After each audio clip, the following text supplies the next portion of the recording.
my background, I guess the reason I asked that question of everyone is because I'm mixed race, so I'm part Japanese. My grandmother is from Japan, and my dad's father is from Scotland, and they met in San Francisco. And then my mom's family is all like old school East Coast Pennsylvania. So it's hard sort of to describe that whole thing. And the place I really felt my identity always growing up was food.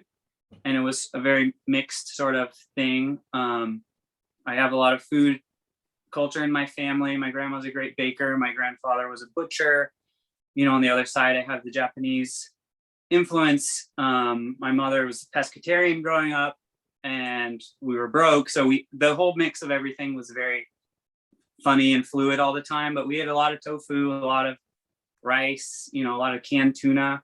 And the priority was always on, buying quality stuff over glitzy, cool stuff. We kind of had no money, but we ate organic and, farmer's market kind of stuff. So it was always trying to make something out of nothing. It was kind of food I grew up with.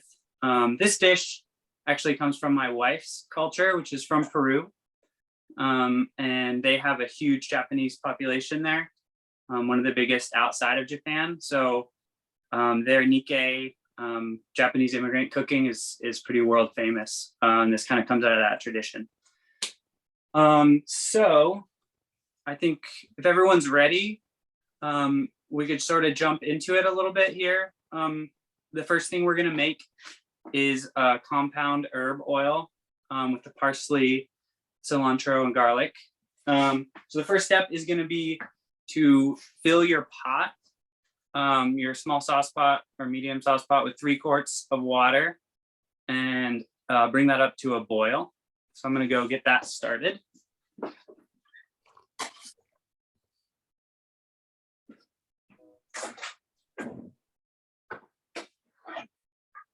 And if you couldn't tell, I'm not really in a real kitchen.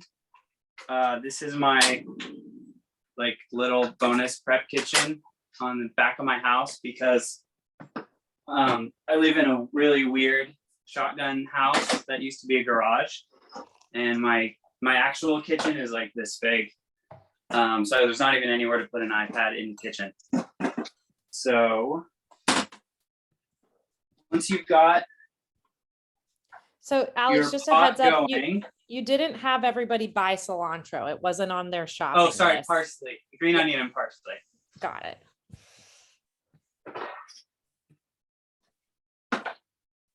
Go ahead and throw a lid on the pot and just kind of let that come up.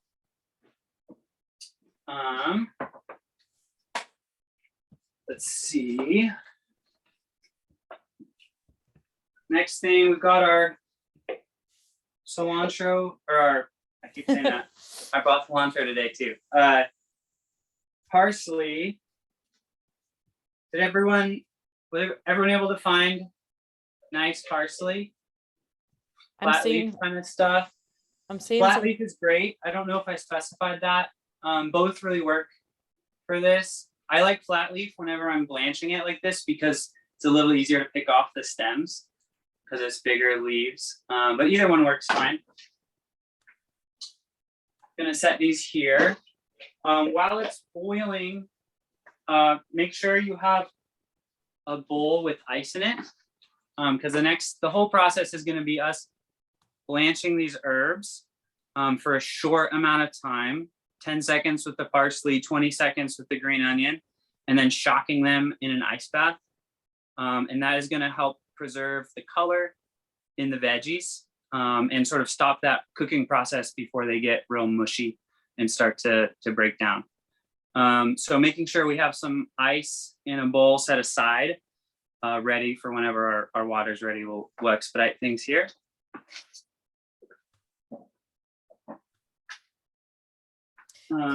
Could you make this herb oil with other herbs for this dish, or is this kind of the best combo? You could do it with all kinds of stuff. The day that I was, I've made this dish a bunch of times, a bunch of different ways, sort of in that same spirit of using whatever's around. So hopefully you all can do that too after the class, you know, take the techniques and stuff we learn here, and, you know, maybe you don't like so much pepper and you want to do it with tomato, whatever. But a lot of the technique of making the aderezo and the herb oil and stuff will serve you well, I think. But I've done it with basil. I've done it with some shiso when I had that around. You can really do it with any sort of herb that's going to match, you know, sort of the flavor profile of the seafood, or, you know, if you were doing chicken or something like that in there, maybe you do like a fresh thyme oil, or, you know, different stuff like that. It's just a great way to utilize herbs in a different sort of way. Adds a nice mouthfeel on the dish because it's mixed in there with the fat, you know, rather than just that sort of bright green, crunchy flavor they usually have. Yum. Um, Yeah, Eric. Quick question, Alex. Yeah. How big a bunch? I mean, there's a bunch of person. I mean, are we talking about blanching the whole thing, or just? So we're gonna blanch 3/4 of that. Okay. So set aside 1/4 of your bunch of parsley here. Okay. We're gonna reserve that for picking off and doing our garnish, which we'll do a little bit of that while we wait for the water to boil. That was kind of the next step here. Sort of inspect your herbs here. I pulled off some weird, this kind of stuff off of my green onions. I don't know if you can see that.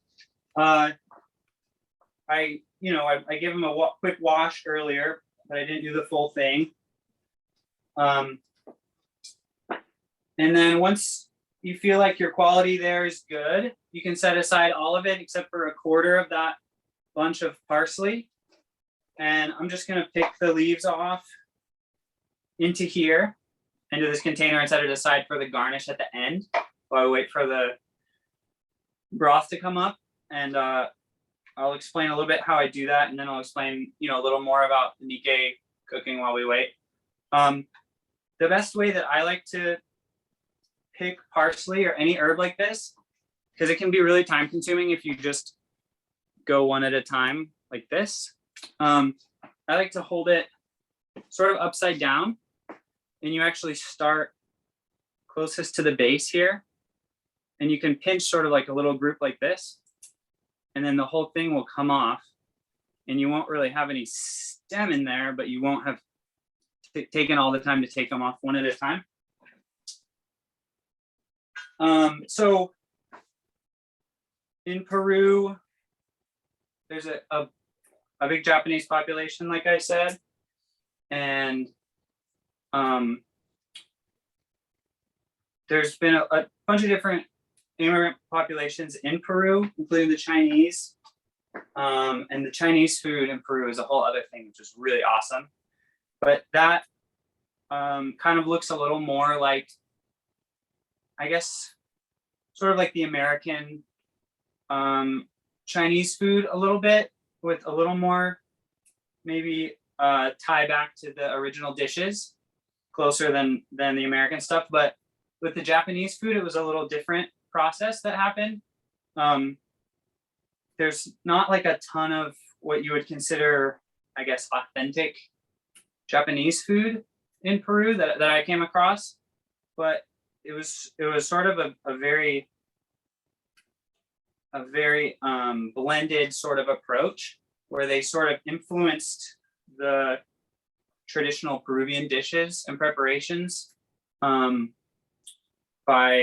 putting an emphasis more on the quality of ingredients, especially when it came to the seafood stuff. So ceviche was an ancient Peruvian dish that they've eaten for thousands of years, but the emphasis a lot of times was more on the cure of the fish and the leche de tigre and all that. And so the Japanese had an affinity for really good raw fish, and so they put an emphasis on using really high quality fish and curing it less. And so that sort of idea of, you know, not that Peruvian people didn't appreciate the abundance of Peru, but sort of looking at it with fresh eyes, you know, sort of the grass is greener sort of thing. These Japanese immigrants came in and they saw this amazing wealth of ingredients, and seafood and potatoes, and thinking about, you know, ways those have been used in Japan, where in a lot of ways there is less abundance, sort of created this sort of focus on these dishes and taking the elements of Peruvian dishes and sort of heightening them in a sort of very Japanese sort of way. So that's a big influence on the kind of food that I make, definitely on this dish. I'm in the process of starting a food cart. I've done some dinners around town. I know some of you for sure. My background as a cook, I grew up in Eugene, and I do use he, him pronouns, by the way. And I started cooking in little local restaurants when I was 18, and just sort of did it all the way through college. And then realized 3/4 of the way through college that that's what I wanted to do. So I just graduated with Spanish because it was the fastest thing I could do. And then, oh, I'm boiling here. How's everybody else's water coming along? Are we all boiling? Okay, we're not all there. We're about 60% there. Okay. But I think you could tell them if you're ready to instruct. I think our people with water sub-boiling will be able to catch up. I think so. It's a pretty easy step here. Once your water is boiling, I'm just gonna add in 1/8 of a teaspoon of baking soda in there. What is the baking soda helps retain the color.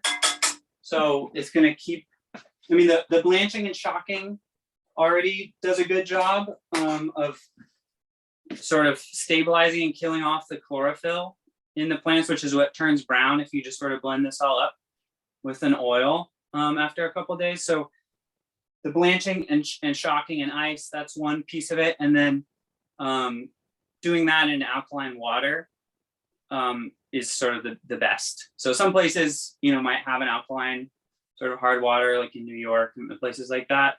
But, you know, this is just to ensure that our water is nice and alkaline, not extra acid that's gonna brown our stuff here. So we'll just keep that at a little boil. There's a couple things I can't see that well, or people I can't see that well. So Gracie, maybe you could let me know when everyone's Are we all boiling? boiling. That's We okay. are, 2 people don't have their water boiling yet, but most of us do. So I do think you can go ahead and start the instruction for Okay. the next step. Yeah. Great. So you're gonna want some tongs, probably. You're gonna want your ice bowl here. All these steps, making sure you have them ready in advance is really kind of what makes or breaks a lot of this stuff, you know, blanching herbs or cooking seafood, stuff like that. There's a lot of short windows there. And so if you don't take the time to get this stuff set, you know, you can be in sort of a bad situation. So that seems like enough. I don't have a sink in here, so I'm just pouring out of a jug of water. So in sort of a reasonable quantity, depending on the size of your pot, you can take your parsley. I think I can do about half of what I have set aside here. And I'm gonna grab it by the back. And I'm just gonna dunk this in the water for 10 seconds. I have a timer over here. Gracie can do a visual timer for anyone if you don't have a timer, but we'll sort of like start in unison. And I'm just gonna dunk the leaf part in. So if your stems are sticking out the top, it's not a big deal. Okay, and go. Just keep a hold of the herbs. That's sort of the point here, so that you can quickly dunk them out. Okay, there's my timer. 10 seconds. I just went straight into the ice bath here and just gave it a quick little swirl. before we do the next batch, go ahead and get a colander over a bowl. That way we don't just have the herbs sitting in the water for a really long time while we do everything. It's nice if they're not super waterlogged. We'll wring them out too. But you know, we don't want a super watery oil at the end of all this. I'm just gonna set them here for now. And I'm gonna do the second batch of parsley. Maybe everyone's already there. If you're syncing your timer with mine, I'm gonna start it now.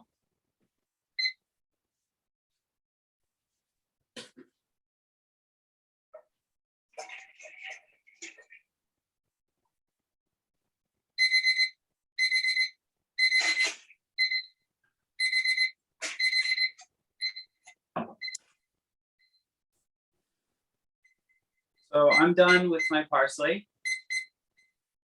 Changing my timer to 20 seconds here. I'm going to start working on the green onions. With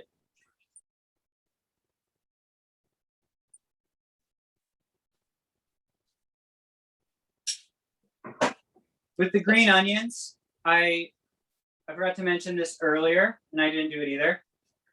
We can use basically the whole thing. You know, if we were just like worried about the greenest thing, and this was a Michelin restaurant, we'd probably just use the green part and cut off the whites, but we're not that. And I think it adds a nice bit of flavor. We're not adding that much garlic because I was kind of counting on having the bright flavor from these whites. So I just cut off the little stringy roots. I'm gonna ditch those. And these hold up a little better in there. So I just kind of, if you can work it in one batch or two batches, just keep them whole and just sort of curl them in like pasta or something for 20 seconds at a time, and then fish them out with your tongs.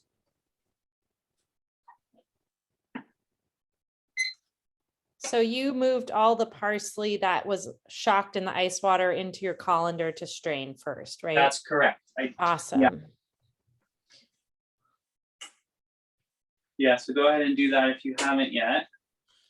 Everybody is very focused over their pots of water. They're doing a great job. I'm glad you're watching because I'm also very focused. I can tell. This is a focused point of the class. It's good because you don't want to overcook the herbs, right? Yeah. You know, and we have a bit of a window. I mean, you could probably, you know, do the parsley for 20 seconds and it would be fine. You know, but much longer than that, and it would start to sort of break down, and you'd end up with a weird mush gray. Sort of, you lose some of the color and some of the brightness of flavor. Okay.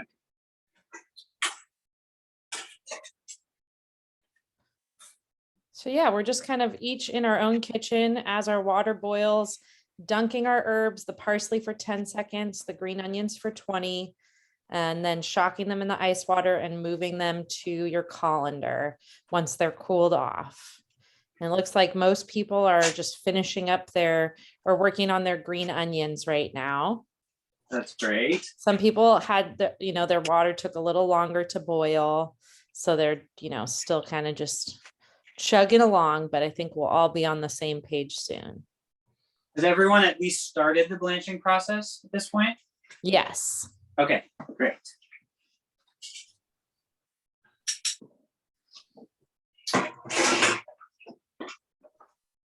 So,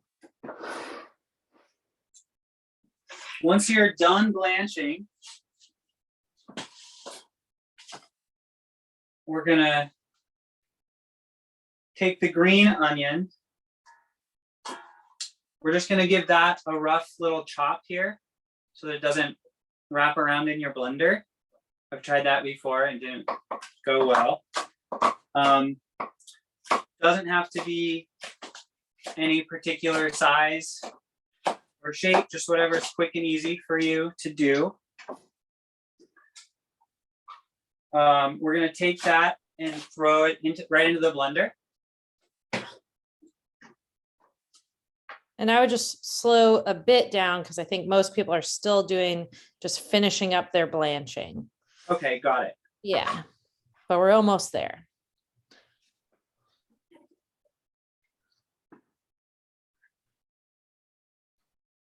Do you think like a food processor would work?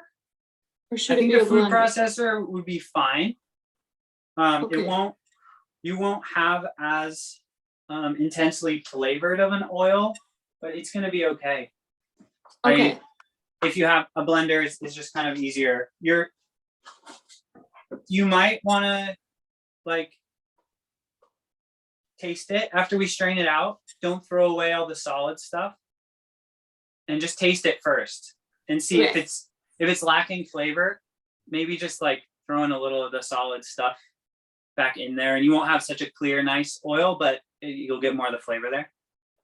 Okay, well, I have a blender. I just don't know if it's heat safe. Do you think I'm risking like ruining it, or do you think it's okay? Is a typical blender? So with this step, you're fine. When we right, do step the one. aderezo later, let's kind of revisit it and talk about it. I think if you can cut your vegetables finer when we do that step, if you can cut them into really tiny bits, you can kind of maybe just skip a lot of the blender step so that it's not so hot. Maybe not put everything in, and you'll have a little chunkier of a thing. But if you kind of let everything cook down, that's okay too. Oh, okay. Okay, great. Yeah, I think you won't be able to do that step in a food processor for sure. Okay, got it. Yeah. Okay, Do you thanks. have a glass blender, Kate? Yeah. It should be fine. Okay, great. Yeah, we'll just work in maybe in a couple little batches so that it doesn't explode or come out the top. But I think if it's glass, it should be fine. Okay, perfect. That sounds good. Thanks, Alex. Yeah.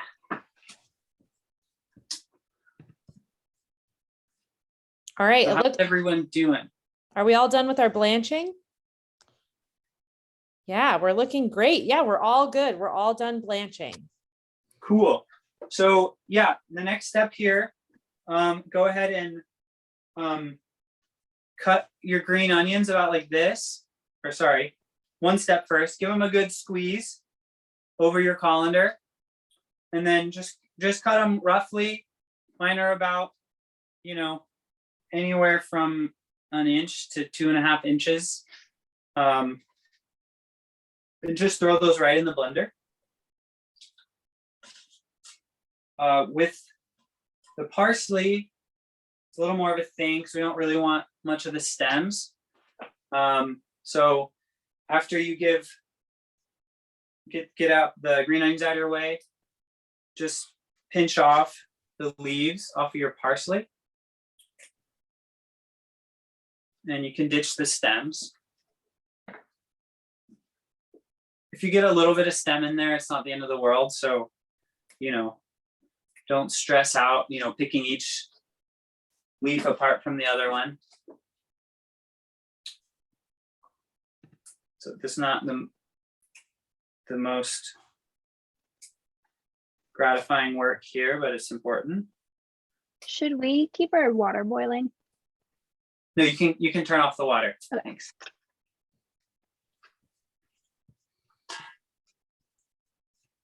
And Aki, welcome to class. You missed the first part of class. We've just been working on our herb oil. So we brought some water to a boil and blanched our parsley for 10 seconds and put it in some ice water to shock it. And then we blanched our green onions for 20 seconds and shocked them in some ice water. And then we're just wringing them out now and chopping them up, taking the leaves of parsley off the stem and roughly chopping the green onion. It's going in the blender. But if you missed that part and you just want to hang out and watch until we start working on the soup itself, not a problem at all.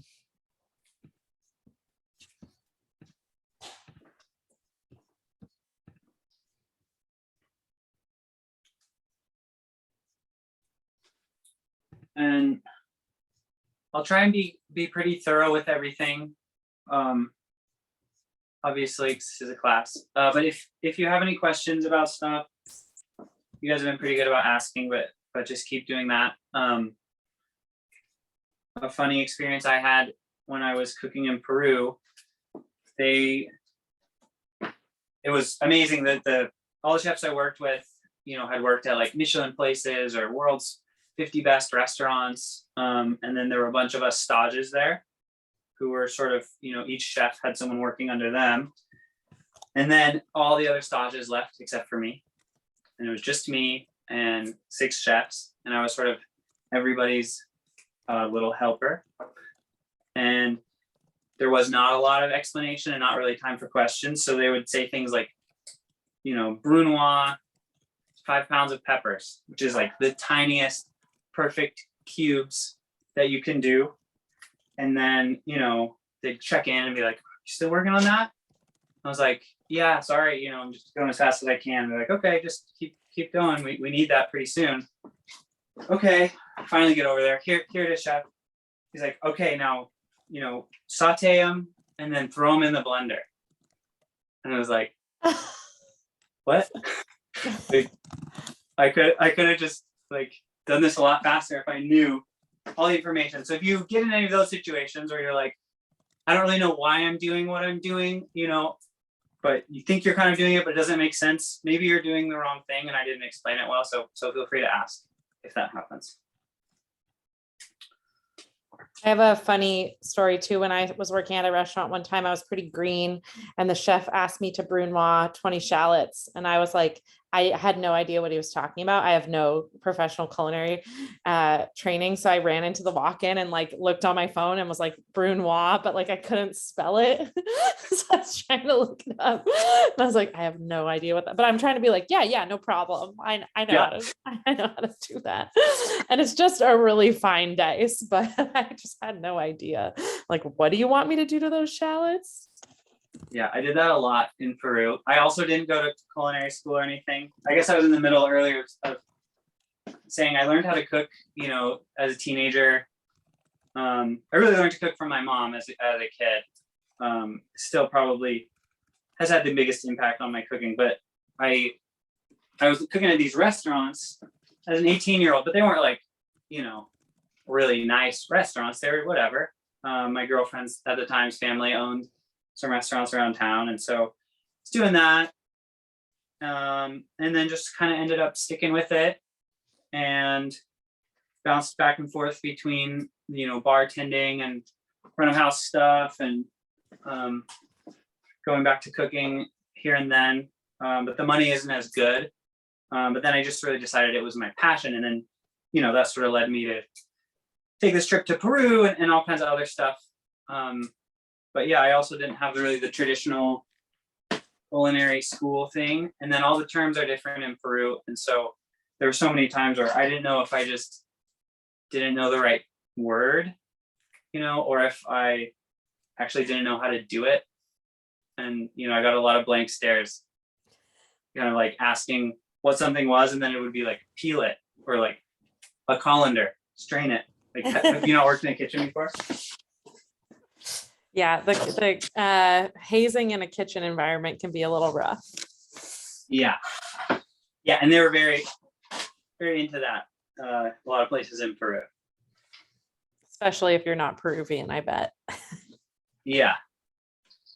Well, I was the only, so I had it sort of worse because I was the only American and non-native Spanish speaker, but there was also a bunch of people from Chile, and they border, and that's like a whole other rivalry thing.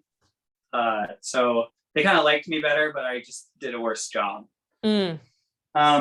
So I took the picked parsley leaves and I just squeezed them out over my colander, and I just threw those right in the blender too. Is everyone pretty much at that same step? Yeah, everybody got their herbs in the blender. We're looking good. Cool. So I'm just gonna throw 1 clove of garlic in here as well. And I'm gonna top it off with my oil here, which is 1 cup of neutral flavored oil. Hey, Alex, quick question. Yeah. Is this garlic is different than the garlic we're going to be using that we mix some of the jalapeno into?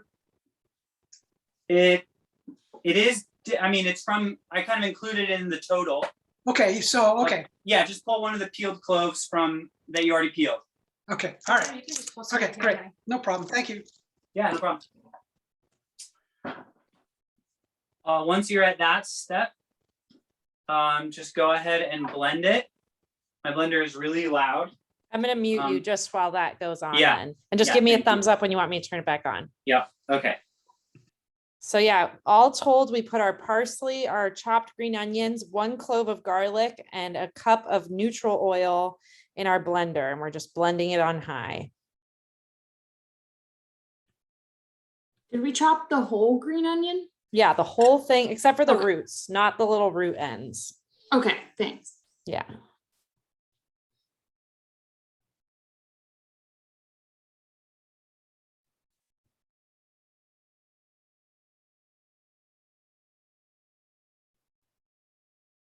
So it looks like we're blending for about a minute. Is that true, Alex? We're blending for like a minute.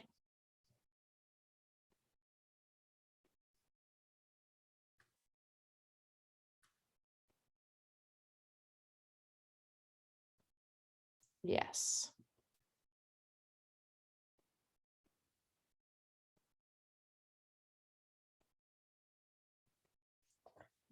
Okay, it looks like you have to unmute yourself.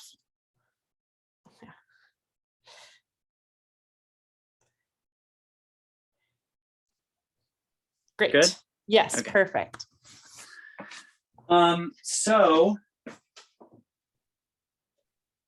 mine looks like this. I think everyone can see. So Very pretty vibrant much green color. pretty bright green. Hopefully everyone's looks like that.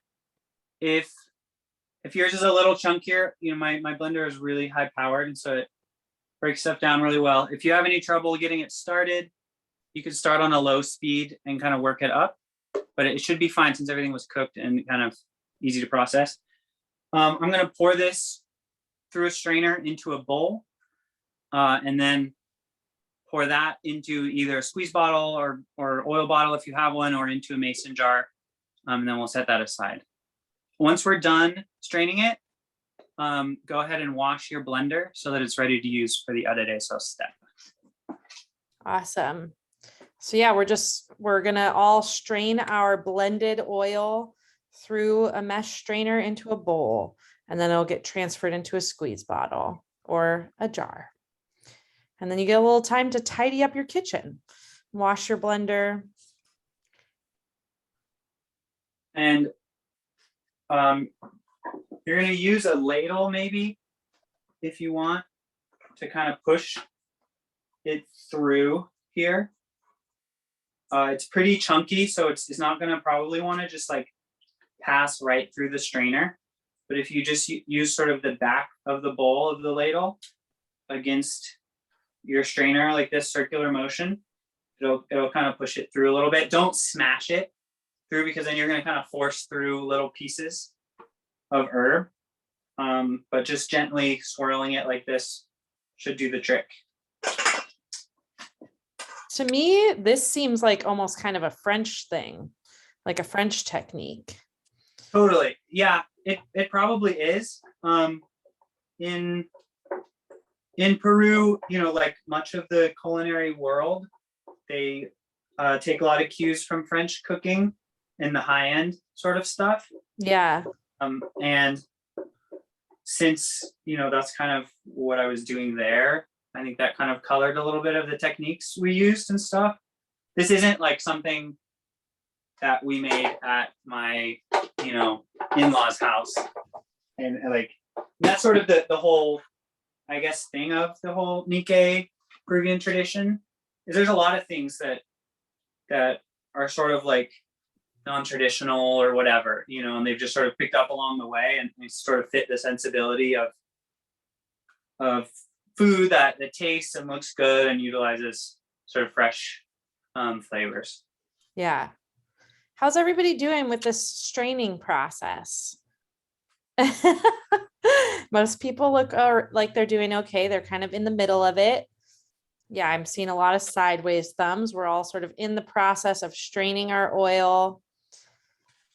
Some people are looking at it confused, but I think we're going to be okay here. I'd say that this is kind of an advanced technique. It utilizes a lot of tools in your kitchen, but the result is something quite refined, flavorful, and really beautiful.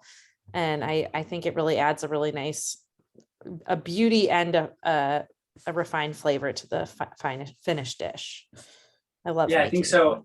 And we're kind of at the end of, some of the seasons of stuff in this dish, and this is a technique that's really great towards that end of summer stuff.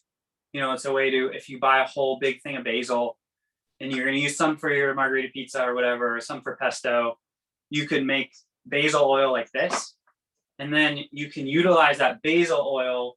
It will keep in the fridge for at least 3 months.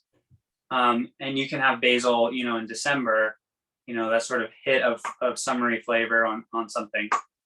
So I really like it that way. Or if you grow your own herbs and stuff, it's a great way to utilize that stuff before it goes bad. How thick should that oil be? We've got a pretty thick. Yeah. Can you show us, Alex, what the stuff that's on that left that didn't strain should look like? Sure. Because we're feeling like we're not getting a lot through. I don't know if that's how it's supposed to be. We're not using a strainer so much as a colander, and we've got Is it supposed to look like that? pretty healthy. Yours is Mine real went- chunky. Quite a bit of mine went through. How much oil do you have there? Like in your bowl? Quite a bit. I mean, I don't know if you can see it, but Then you're probably good. I think that looks great. okay, all right. That looks like plenty. Yeah, we only put a cup of oil in, so we're not expecting a huge yield. We shouldn't Okay. expect a ton of vegetable juice in there necessarily. So you'll get about a cup out of it, or maybe a little more. Alex, I stepped Yeah. out to make a drink. Was there any seasoning? Did we salt it yet or no? No, Okay. no salt. Yeah, we won't do any salt in the oil. Oh, cool. Awesome. Thank you. Great. So if everyone is finishing up their oil, you can go ahead and transfer it to either a squeeze bottle or a mason jar. And then we're just going to take a few minutes. You want to wash your blender up, and you want to go ahead and, any of the dishes that you used for that, you can go ahead and clean up. And we're going to be moving on to some vegetable prep. So you'll want a nice clean cutting board and your knife. And in about 5 minutes, we'll get to prepping up our vegetables. I didn't know that it lasted so long. That's so cool. Yeah, it's pretty great. And I brought an example as well somewhere of some I made 3 weeks ago. And you can see if you let it sit for a long time, it sort of, all the sediment settles here. It like racks like a bottle of wine. And then you can actually pour off this nice clearer stuff if you really want. And then you have like an even more pure oil, and that will last kind of indefinitely because you've gotten rid of most of the stuff. I don't know if you can see, it's a little more brown down here at the bottom, but I was later just going to pour this stuff off, and I have this really nice oil. How do you think this would have been made before they had blenders? I don't know, probably in a mortar and pestle, kind of like Spanish alioli. Oh, okay. That kind of thing. And it would just stay chunky. You wouldn't strain it out and stuff, but Okay. Yeah, and the Italians believe, and I think it might be true, that when you use a mortar and pestle instead of a blender, you actually extract more flavor from the herbs because you're kind of smearing when you break the cells, it's less of a slice and more of a kind of smear. I've tested it with pesto. It's very labor intensive, but I think there might be something to it. yeah, I think it's right. Yeah. I think maybe it depends on what it is. Yeah, absolutely. In this case, I think the blender's really the tool for the job. Yeah.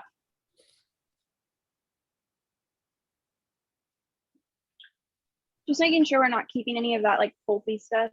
No, you can ditch Okay. that stuff. Cool. You could save it if you want it, but otherwise throw it away. We won't use it in this dish. I would say it would make a good addition to a compound butter. If you had some like Ooh. room temperature butter, you could just mix it in there and then you could put it on some fish or steak. I was thinking, or just scramble it in to an omelet or something. It'd be really good.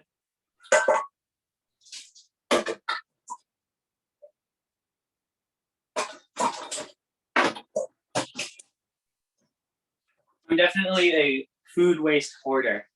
I have like little, this is like the pulp from juicing apples. And then I like seasoned it and dried it. And I don't know what I'm going to do with it. Now it's been sitting here for like 3 months. I love that. I'm the same way. Sometimes my housemate gets mad and is like, what are these corn cobs in our freezer? Yeah. Like I after have those in my freezer too. and I'm like, they're gonna make a really good broth, I swear. I'm in my, weird annex. So I'm going to go wash this in the sink and be right back. Okay, awesome. Likewise, I would say if you haven't thrown out your parsley stems, I like to throw those in a little freezer bag for my stock making. Whenever I make broth or stock, I'll put the stems of the parsley in there and they add a nice flavor.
Okay. Let's see here.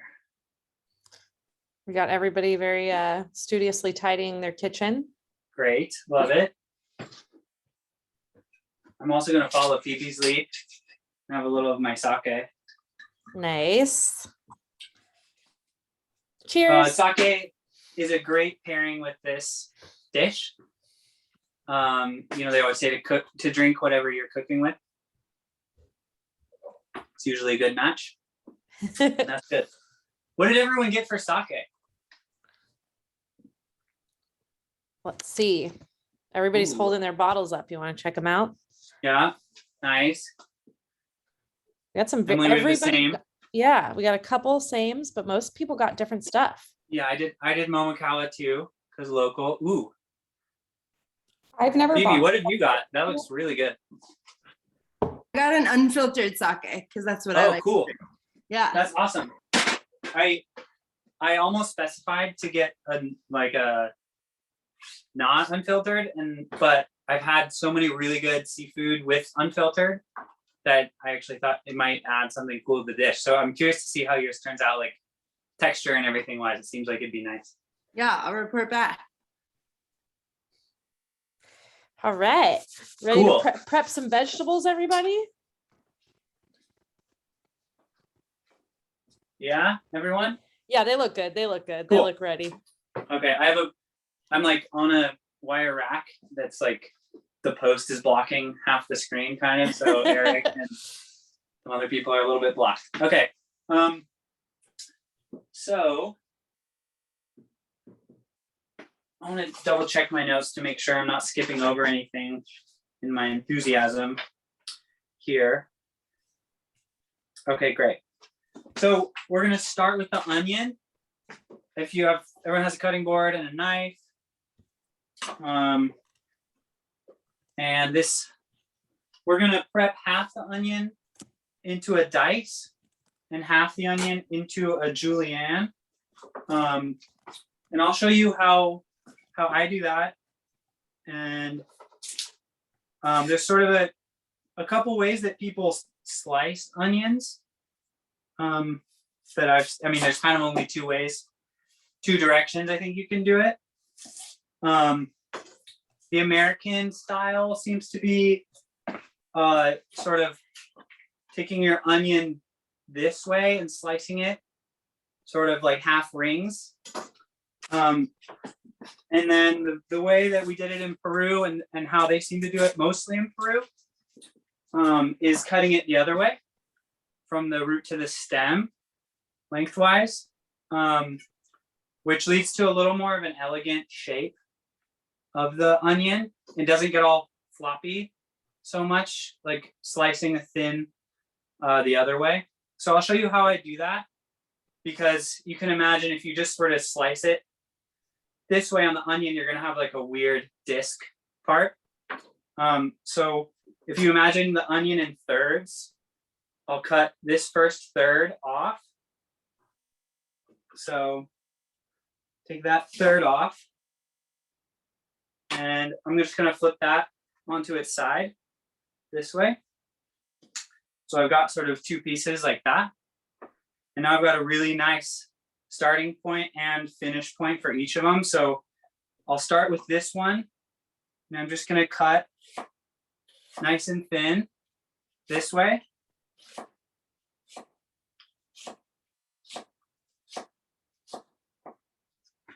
And as you can see, kind of end up with this sort of nice shape that has, it's not floppy. I don't know, it looks kind of nice, I think. And then when you start working your way on the other one, I don't know if everyone's working or, okay, cool. So did the other little one, and then I'm just gonna work through the next third of the onion, slicing this way.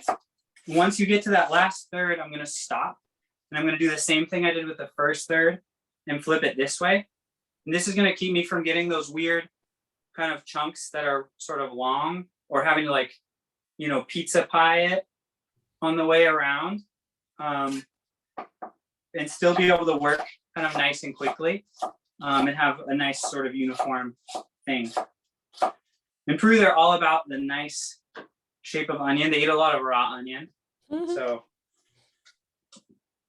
I was happy to learn that technique from them. Yeah, I've never seen that before. So once you're done with the julienne, you can just set those aside. And once everyone's done with that, we'll do the dice, just so that we're all kind of on the same page. So go ahead and give us a thumbs up when you're done with the julienne half onion. Looking good, Eric. Looking good, Phoebe, Lauren, Olivia, Rebecca, Emily. All right, we're all good. Okay, great. Next, we're gonna do a dice on this. This is sort of the standard, way that I do it, is the same as I've seen most people do it. Except that, so we'll sort of do one cut along the base this way, parallel to the base of the onion, and then towards the end, stem end, we'll slice the same size all the way down, leaving just a little bit attached at the end here, and then we'll cut our dice.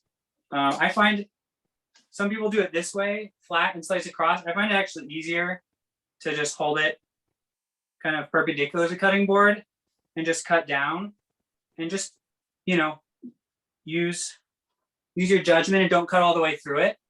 And then it's just, I don't know, seems nicer. I end up with a more uniform thing like that.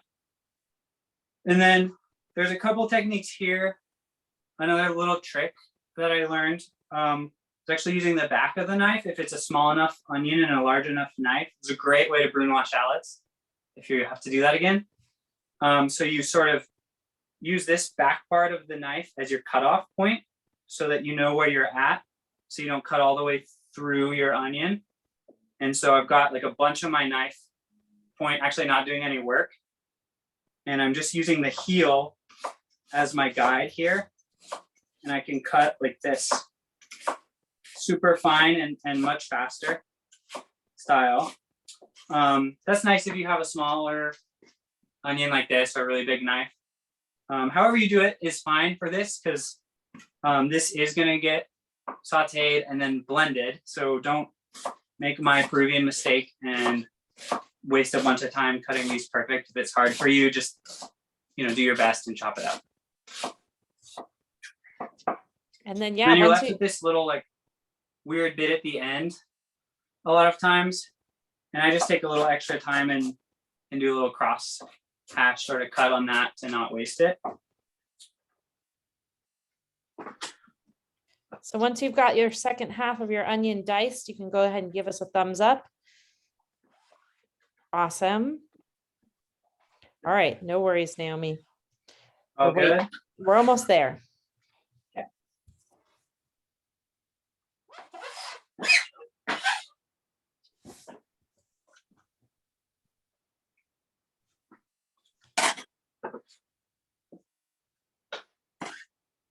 So you set them aside in separate places. You've got half an onion julienne and half an onion diced.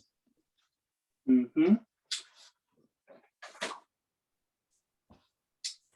Naomi, just give us a thumbs up when you and Victor are ready. All right, they're good to go. Next thing we'll do is our carrot. I got little small ones in my CSA box, so I'm using 2. What we're gonna do is cut these into kind of manageable lengths, rather than like use your knife and try and cut all the way down the middle of this long carrot. So I just cut the little tiny weird bits off the end. And then this is pretty small, so I'm just gonna cut it in half. You know, I've got like a 3 to 4 inch section here is fine. That way, when I go to cut it in half, it's just one easy cut. And I'm not like wiggling here or cutting myself or end up with like a tiny paper carrot thing. And then we'll cut those in half this way, lengthwise.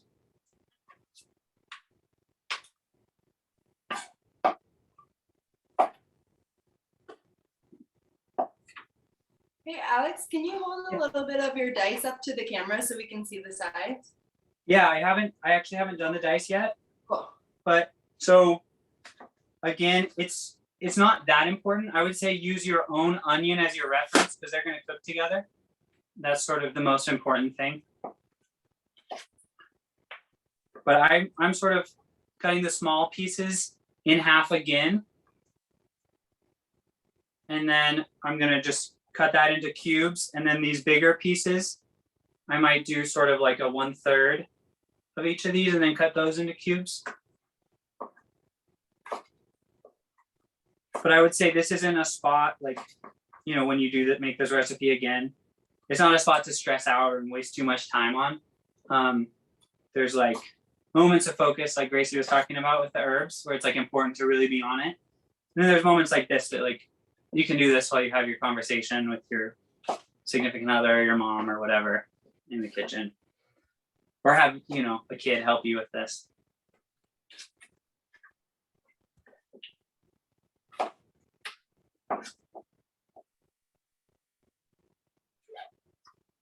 One thing I found, like as I was working on my knife skills, is a lot of having good results is just like making things manageable for yourself, and not trying to do like a massive pile of carrots and like, because you end up with like weird carrots, or you end up having to do it super slow and like try and get it right.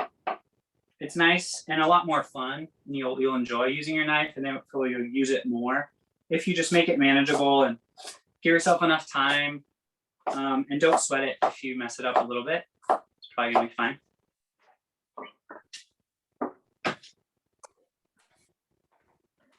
How's this carrot dicing going, everybody? Great. Pretty good. Yeah, we're looking good. Cool. So we'll move on to our peppers. How much total carrot have you got? Half a cup or so? About half a cup. Yeah. Okay, that's good. And this whole recipe, for the most part, as far as quantities and everything, is pretty fudgeable. You know, we're doing a class, so I have a recipe and all that, so everyone has an idea because you've never had the dish before, but it's a pretty good one. You know, this technique of making aderezo, where we sort of cook it all down and then blend it together, it's pretty forgiving based on what you have. You know, even if, you know, say I had like green peppers instead, like I could use some green pepper, maybe throw some sugar or honey or something in there, give it a little more of the sweetness, or find something else to give that sweetness and add it in. Because we're just gonna blend it all at the end. You know, as long as you put things that taste good in, you'll get something pretty good out of it. So for the peppers, I just slice the walls off this way. I kind of try and stick. You can kind of see after your first cut, sort of where these pithy veins are. And I just try and stay like kind of close to the flesh here as I cut it out. And then I'm not left with much work here. And I don't have seeds like all over my cutting board because I just hacked it up.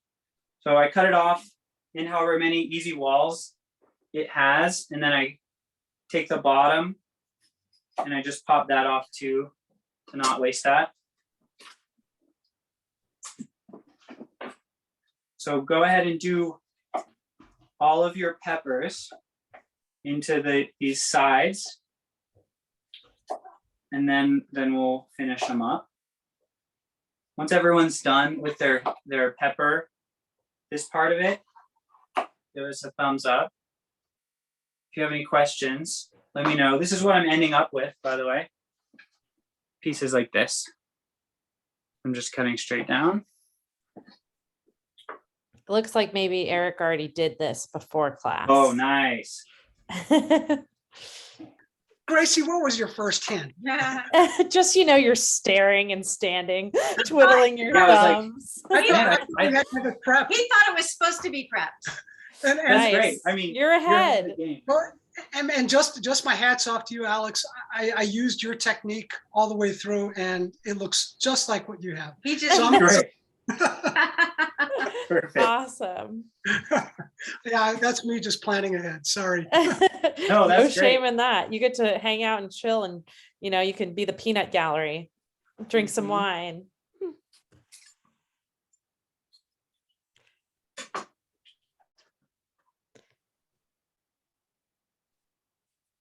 It's So- kind of funny doing these cooking classes. I've never, before this past summer, I had never done a cooking class that wasn't like, you know, training a restaurant worker or like showing my mom or wife how to make something.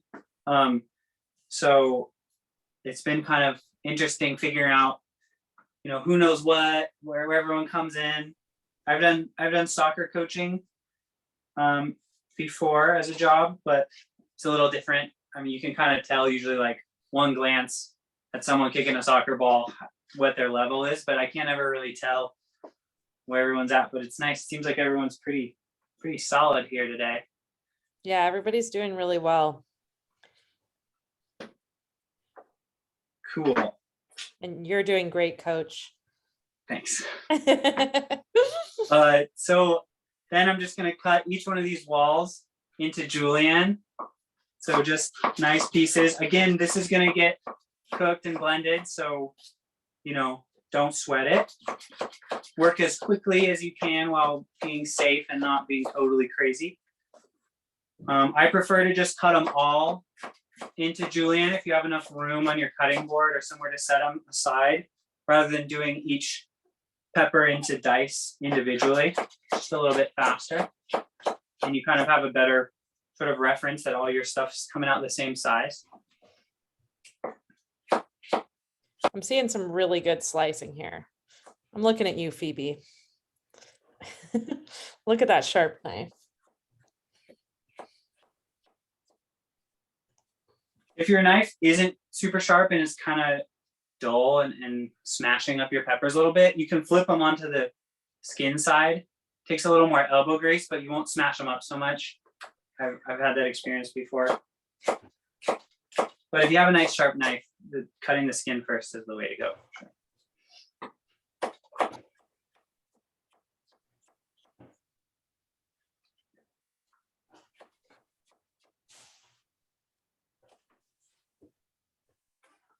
Alex, I really love that you referred to them as walls. I've never heard that before.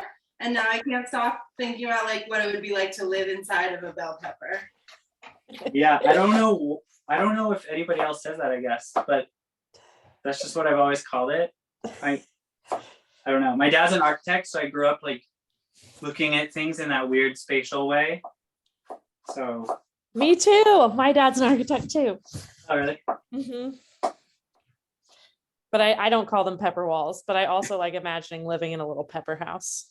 What do you call them, by the way? Like Sides. Oh, sides.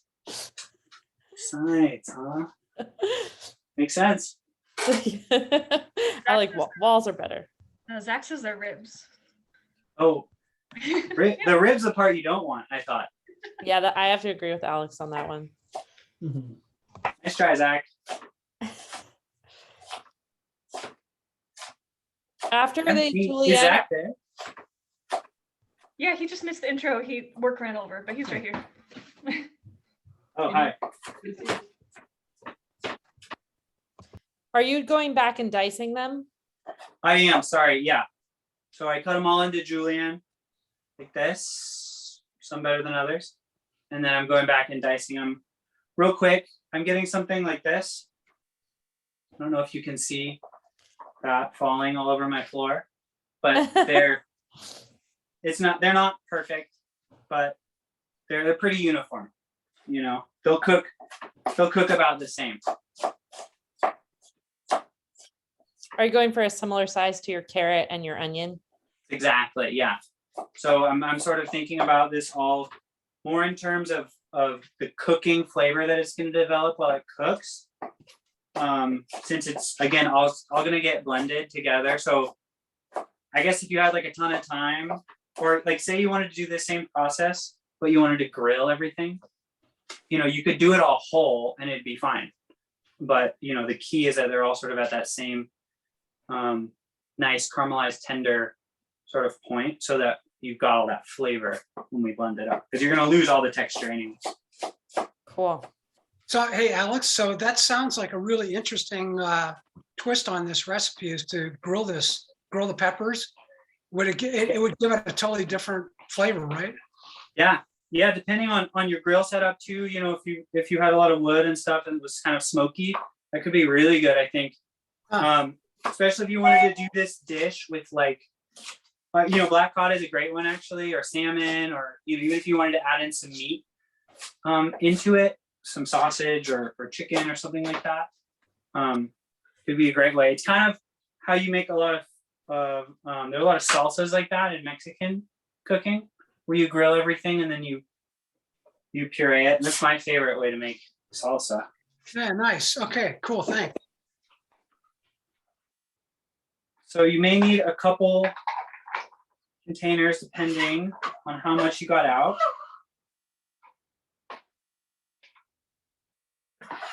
We're gonna set these aside too. Gracie, how are we doing on time? You're a little bit over the amount of time you were planning to be done with veg prep around 6:10, and it's 6:13. So I'd say you're doing really good. Okay. Yeah, because I think you just have some garlic and hot peppers left to chop up. Yeah. Yeah. How's everybody doing with their pepper dicing? We're looking pretty good. We're almost done with pepper dicing. Cool.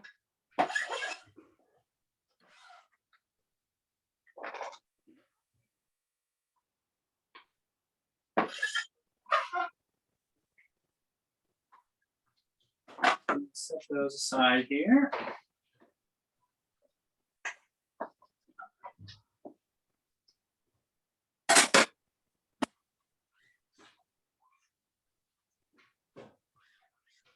So So yeah, once you're done with your peppers, you can just set them aside in your containers. And I think we'll be moving on to our garlic or hot peppers. I'm not sure what's next. We'll do the garlic next. Awesome. Since not everyone, I don't know if, is everyone doing hot peppers? Yes. Okay, Everyone is doing hot peppers. It cool. looks like. That's great. So for the garlic, like you were alluding to with the mortar and pestle thing, does release a lot of the flavor when it's smashed versus when it's just cut. So a lot of times I just like kind of aggressively smash it as I'm peeling it, and then I chop it up, you know, but for the sake of the class, give it a good smash with this broad side of your knife here. Everyone's probably done this before. And just kind of work them into a pile, and then we'll just give that a quick little chop. It's already broken down pretty well, so that chop will end up being kind of like a mince when How it's many done. garlics are we doing? We're doing just the rest of your head there. Oh, Yeah, we're going for it, Naomi. We're getting this garlic in here. Yeah. Quick question about the peppers. Yeah. While we're doing our garlic, I didn't know that we were supposed to buy multiple peppers. So I am using random peppers that I had in my fridge. I have a yellowed Anaheim and a green bell pepper that I added. Should I also add any like sugar, like honey? So for your bait, you're talking about the base, the bell peppers that I just cut up, sweet pepper stuff. Yeah. Cool. Yeah, I would add maybe a little bit of honey or like, yes, honey sounds good. Okay, cool. Thank you. Or like you could throw, you probably don't have cherry tomatoes or anything like that right now. I don't. Guessing. But yeah, any other sweet vegetable or honey or whatever in there sounds good. But yeah, the sweetness I think is pretty nice with the black cod especially. And so I kind of made a big pile here. Can everyone see my cutting board pretty well? I'm such a small square that I guess. Okay, great. There's some like, yeah, hesitant head shaking. I would say if there's anything you want to come up to the screen and kind of show what you want their finished garlic to look like, you can show us a little handful. That might be helpful. Yeah, I'll finish cutting this up, and then I'll give a quick little rundown of each thing we've done so far here, and hopefully ours all look pretty similar. So I'm just giving this a few quick little chops here. It doesn't need to be super fine. Just sort of not in giant pieces so that it does get quickly cooked when we throw it in.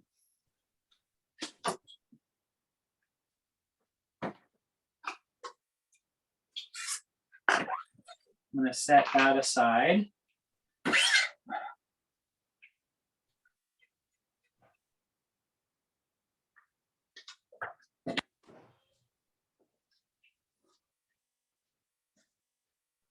Lauren, another thing you could throw in there would be tomato paste, if you have that around.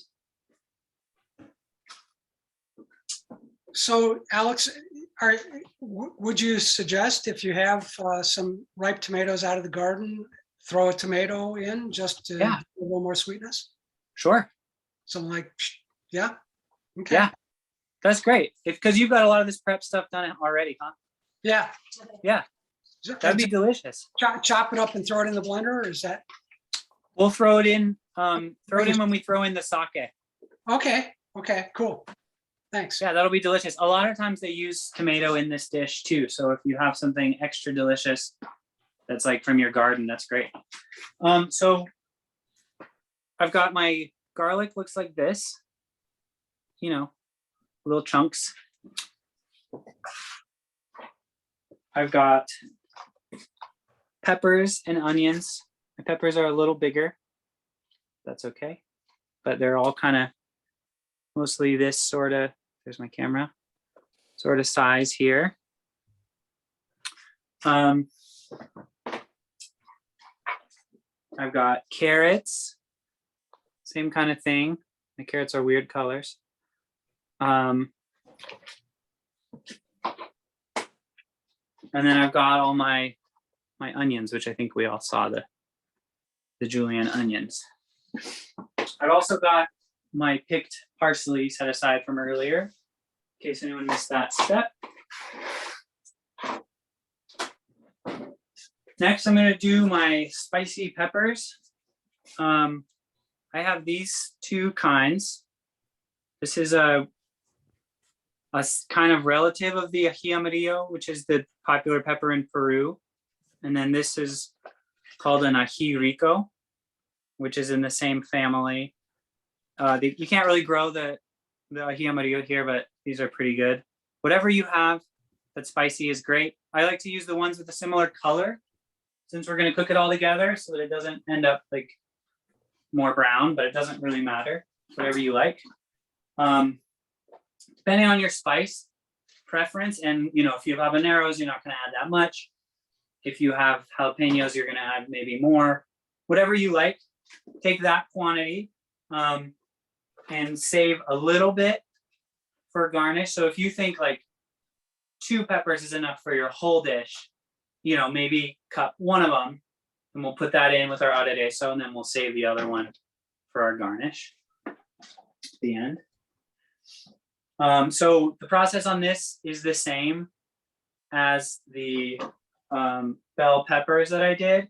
Just kind of cut the walls off, or the sides, whatever they're called. It can get a little funky with the habaneros and stuff that are all wrinkly. It's not a big deal. Sometimes I like to cut the veins and seeds out so that I can add more of the pepper and get more of the flavor with a little less of the heat. But if you just want to throw it all in together, that's fine. So I just lay it on its side. Sometimes it's kind of nice way to just cut off one each wall like that. And then the same thing, you'll cut them into julienne and then into cubes.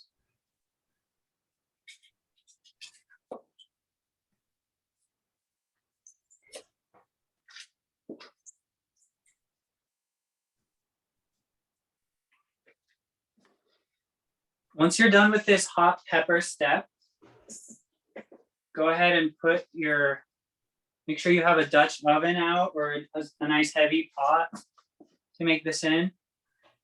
The weight is what's key here, because when we put the lid on and to steam the stuff at the end, we want something that's going to retain the heat nicely. And I will just mention too, to just wash your hands after you cut your hot pepper, and be careful not to touch your face. Oh yeah. Don't do it.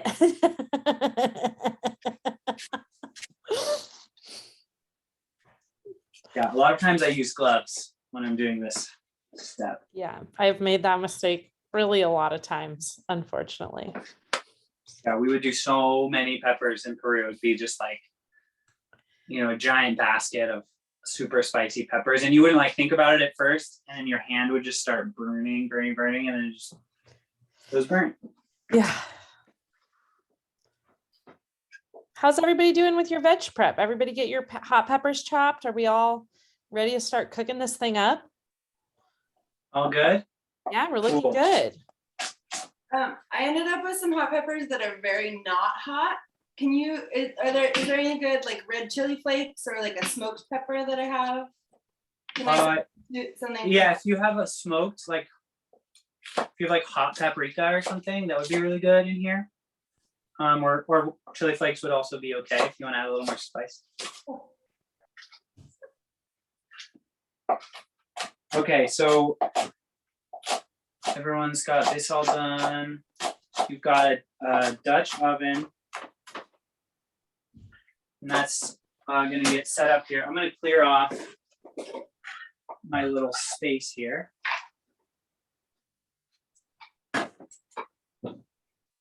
Oh, one last step actually before we cook that I almost skipped over is the fish skins. Does everyone have some fish skin? Does anyone have fish skin? I don't have any. Looks like some We'll get people any. do. We're at about 50% here of fish skinners. Okay. Some people know. If you have fish skin, set that on your cutting board. I'm gonna grab mine out of the fridge. We'll do that real quick.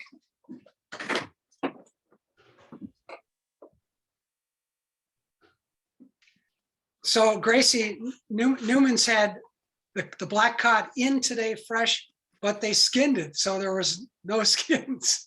Yeah, the trick is to ask Shu to cut you a fresh one Okay, and get the skin from him.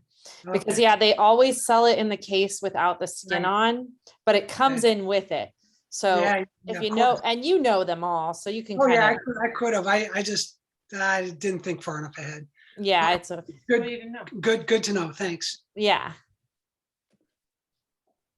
Okay, so the skin, we're just gonna cut it the same thing into strips like this, and then we're just gonna cut it again into like kind of little squares. And this is gonna go in with our aderezo, and it just kind of adds some of that fat and collagen sort of stuff into, or gelatin or whatever's in fish skin, into our aderezo to give it a little more mouthfeel and sort of fishy flavor too. If you don't have it, it's okay. It's not a make or break for the dish. But again, as I'm a food waste crusader, so I love utilizing something that has such great potential as fish skin whenever I can. Ashland is like a seafood wasteland here, so I can only get stuff like with skin on because I have to like either get it like straight from the ocean, like special order it, or like go somewhere special to pick it up. So there's no fish market here, even in Medford. Darn, that sucks. Yeah, it was a surprise. We grew up, in Eugene, and just like having Newman's there forever just seemed normal. And plus Fisherman's Market, there's 2 fish markets, plus Yeah. the grotto. I mean, there's like so much going on there.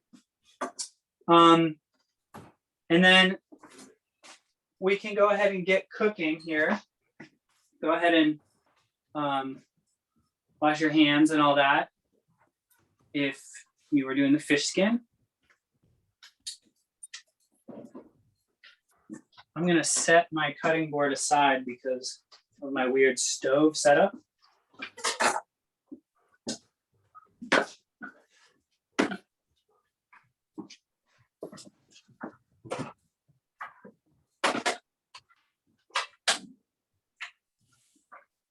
So I'm just gonna get this going here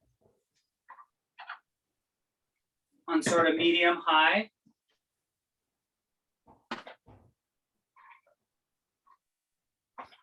Phoebe, did your fish come with the skin on? Is that going okay, the skinning of the fish? Okay, Oh, I would sorry, I s- didn't realize that. okay. I think they're doing okay. Okay, Yeah, they're great. cool. If I have one tip for you though, it'd be put the skin on your cutting board, skin touching the cutting board, and cut down a little bit in the fish, leaving yourself a little something to hold on to, and then pull the skin towards you while you push your knife away from you. And that will kind of help you with like a big smooth stroke, get the skin off. I find that's easier than trying to cut over the top of the fish. Yeah, for sure. Same. So I've got my pan here or pot heating up. And I've got the butter here. We just need like a little bit of this butter, maybe a quarter of it, like a tablespoon, for our aderezo here we're gonna make. As soon as your pan starts to get warm, you can throw it in there. Should foam up a little bit. And then you can just go ahead and throw your diced onion and your carrots and your peppers all in here. Sorry, did you say you're on like a medium heat or medium high? Yeah, like medium high heat here.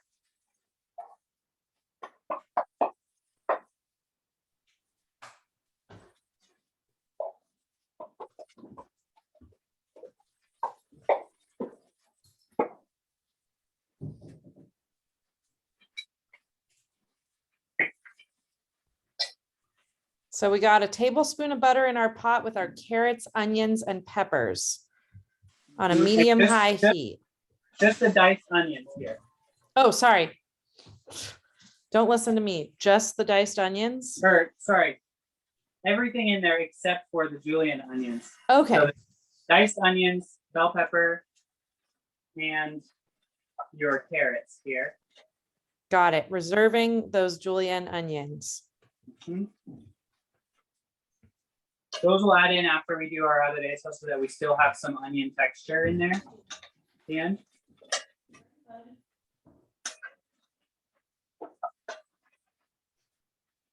Are the hot peppers going in yet? The hot peppers are going to go in when we add in the garlic. So got that cooking a little bit. Go ahead and make sure you have your half cup of sake ready to go.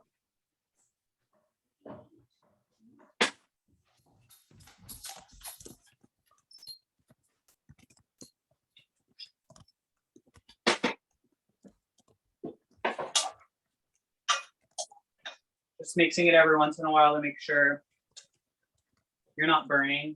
You should have enough there to cover the bottom pretty well, so it shouldn't burn too quickly. And I'm writing all these instructions in the chat as well. If you feel like you get confused or lost, you can go ahead and Cool. look in the chat and see what we're up to. Awesome. So one of the key ways I know kind of when this is done is kind of the smell. So and the way it looks. Everything will get kind of bright. I don't know how well you can see my thing here. But I'm sort of starting to get close here to the point. All my peppers are getting really bright. They're starting to get more of a uniform color. So rather than just the skin being this bright, glossy color and the flesh being a little more translucent, everything's kind of coming together. And it's going to be one bright color. And then that smell of the onions starting to get soft, and the peppers have that really creamy, delicious roasted pepper smell going on. I know I'm doing pretty good here. We don't need everything to be like so tender and broken down at this point, because when we throw in the sake, it's gonna steam a lot of stuff and cook it up pretty quickly. So while that finishes up, you should measure out your 2 tablespoons of miso if you haven't done that yet. And just have that ready.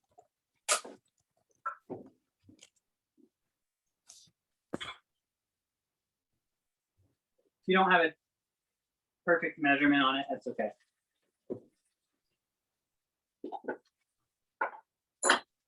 The fish skins have not gone in yet, right? What? Have the fish skins haven't gone in yet? Not yet. We're gonna do those after the sake, because otherwise they'll absorb the alcohol flavor from the sake.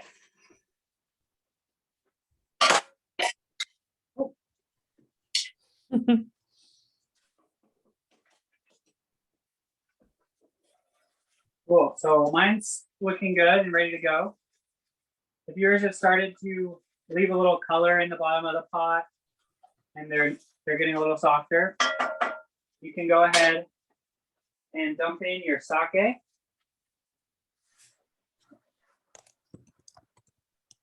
I'm going to throw in just a little bit of salt too here.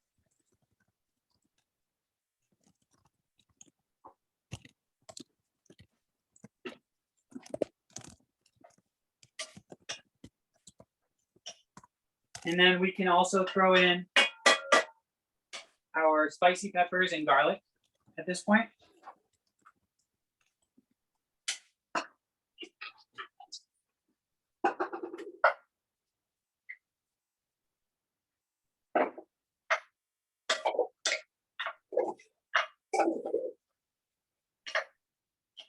Again, the smell will tell you a lot at this point about once your alcohol is cooked off of your sake. At first, it'll be really, really sharp and alcoholic smelling. After about a minute, 30 seconds, you'll start to smell everything else again, not just alcohol. And you said that if you are adding tomatoes, to add them in at the same time as the Yeah. sake. Yeah, so you can throw the tomatoes in if you're doing that now. What's going on, my Naomi? sake is- You okay? You guys doing okay over there? Doing good. So my sake is cooked off, so I'm just throwing my fish skins right in here. I can't hear. There we go. Yeah, it's just slow. Just the peppers are getting done, but they're not yet. Okay, They're that's not, okay. not soft. I don't think they need to be They don't fully need tender. to be fully soft. Well, You just want them to Do be they- fragrant and brightly colored. And once they look bright and colorful and you can smell them, then you can add your sake along with your garlic and hot peppers. Awesome. And over here, I've thrown in my fish skin if you have it. Once your sake is cooked off, most of the alcohol, you can throw it in there. And I'm just leaving it pretty hot in my pan here. And I'm just stirring it a lot so that I don't have a rogue piece of fish skin stuck to the bottom that burns. Because most of my liquid has sort of cooked off at this point.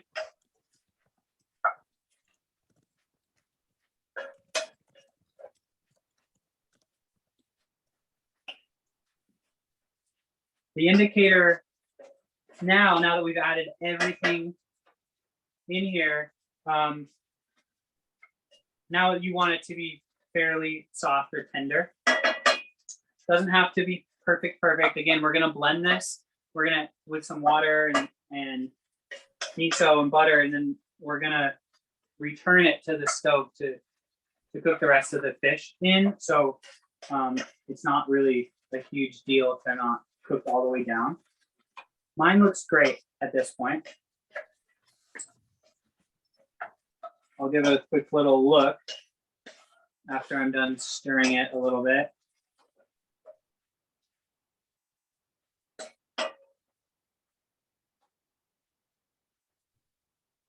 So it's cooked down a bit.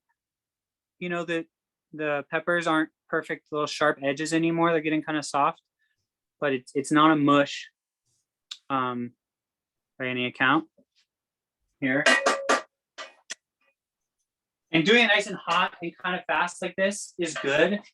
I don't really like the idea of like fully caramelizing everything, because then you're just left with this super sweet thing, and you want a little more of the punchy flavors of things still there, but with a little of that caramelization happening.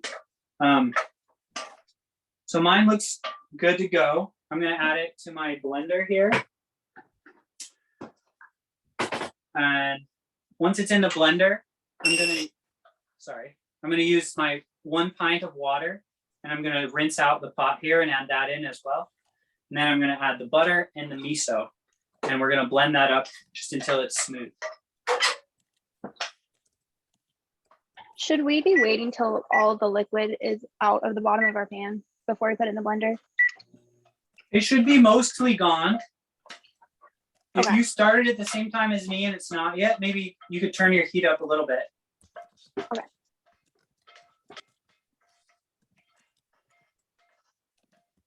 How much but Oh, I was gonna ask, so I'm not pulling out my phone in the walk-in cooler. How many ounces is in a pint? 8. Oh, Oh, 16. 16. 16, sorry, 16, 16 in a pint. Cool.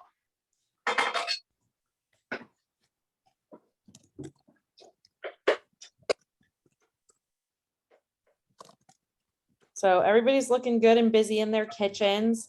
Some people are still kind of cooking away, and I have some people transferring food into their blender, but it looks like we're getting there. We're getting into the blender. cool.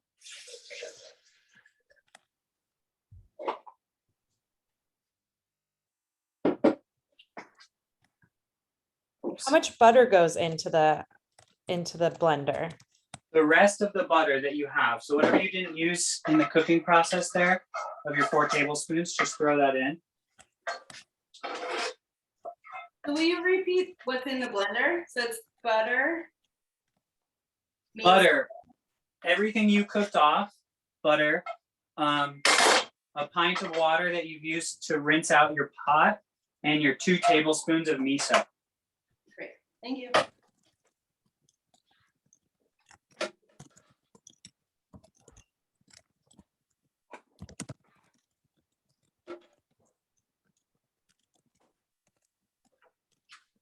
And then are we blending this on high, Alex, Yeah, blend this on high. for like a minute or so, or a little less? Yeah, just until it looks smooth. Everything's pretty soft, so it should look pretty uniform in about 20-30 seconds, I would guess. Okay, great. Do you want to mute me really quick? On it. Thank you. All right, so once your vegetables are tender, and I see some people are using an immersion blender. You want to make sure to add a pint of water, 2 tablespoons of miso, and 3 tablespoons of butter. And then you're going to blend all of this until it's nice and smooth.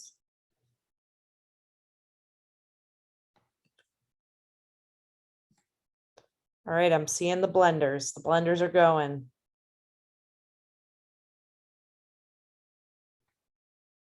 Some good focused faces of people transferring things into the blender.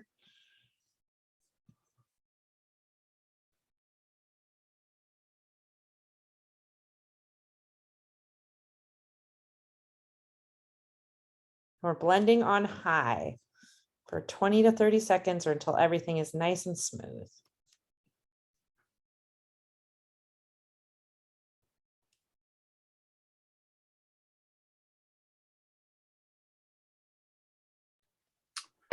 So now we got to cut the fish into cubes here, or into quarters. So mine came in 2 pieces. So I'm just gonna cut the bones out of these. Okay, I would wait just a second. People are still kind of doing their blendy thing. Maybe give Cool. them, another 20 or 30 seconds.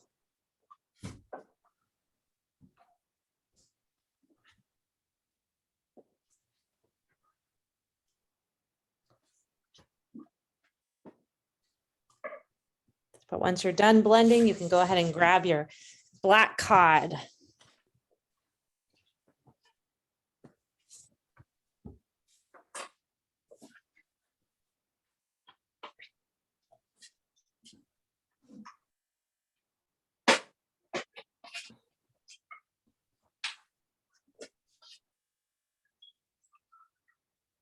And our time right now is 6:42. So I'm guessing we might go 5 or 10 minutes over.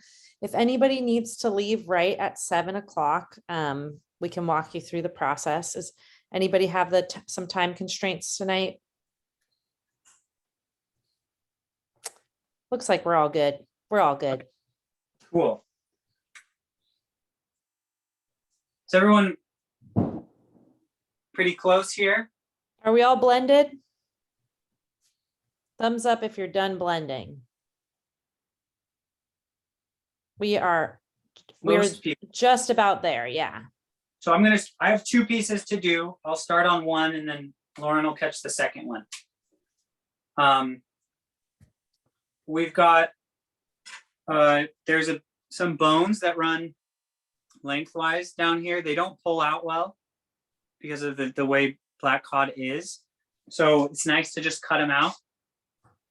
So I'm just gonna simply run my knife on one side of the bones and then down the other side of the bones, which will leave me with 2 halves. They run kind of crooked like this if you're looking at it perpendicular to the cutting board. So don't just cut straight or you'll end up cutting a big fat wedge. If you can kind of feel on either side and feel what angle the bones are running at, you can kind of judge where you're going to cut. You'll lose a tiny bit of fish, but that's okay. If you're doing a significant amount, it's great to save that and make like a fish broth out of it or something, which then, in future iterations, you could use that instead of water when you make this dish. Some of your fish stock from your fish scraps from the last batch. So I've got a little piece like that. It's pretty thin. And I've got 2 fish pieces like this. They're not exactly the same size, but this one is so small. I'm not going to pare this one down to match it because then I'm just going to have like tiny fish flakes. So this one I'll just throw in a little later than these ones. Or save for something else if you want. So repeating the same process on this piece of fish. It's got a weird crooked set of bones running down it. So the easiest way to tell where the bones are is by just feeling it with your fingers. You can kind of feel the prickly bits on each end.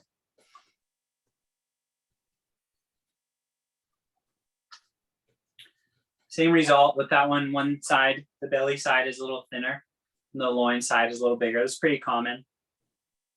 The reason I specified to get as big a piece as you can is this was all in 1 pound piece. My belly piece would be like a nice size, and then I could cut the other ones to match that. But since I've got it in 2 pieces, you know, I've got a couple of fish nuggets and then a few nice pieces over here. Can you show us kind of what the ideal portion size looks like for the fish? Yeah, I would say this is really a great portion size. I'm probably around 3 ounces here of fish. If it's more of a square, that's great too.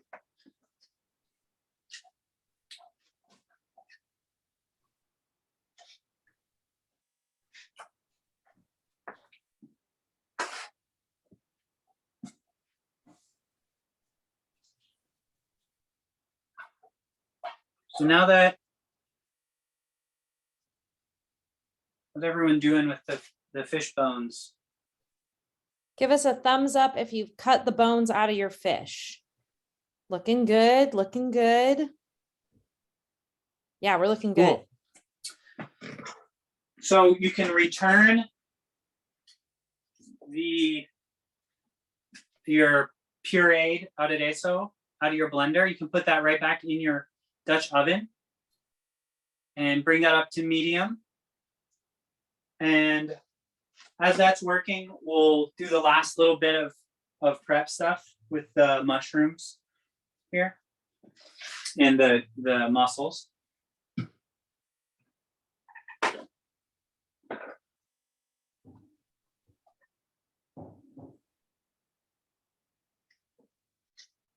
So your fish is portioned and you just transferred what you pureed right back into your Dutch oven. We're heating it up on a medium heat. It should come up pretty quickly.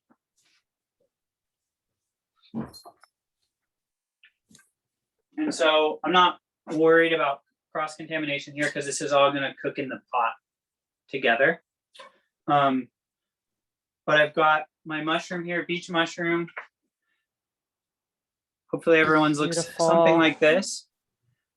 I had to go to 5 different places today in Ashland to find this. But it's got this sort of funky woody part at the bottom. That's the only part we want to cut off. We want to save the rest of it. And then you'll just kind of break it up quickly into pieces. Did everybody get beach mushrooms? Did that work out for everyone?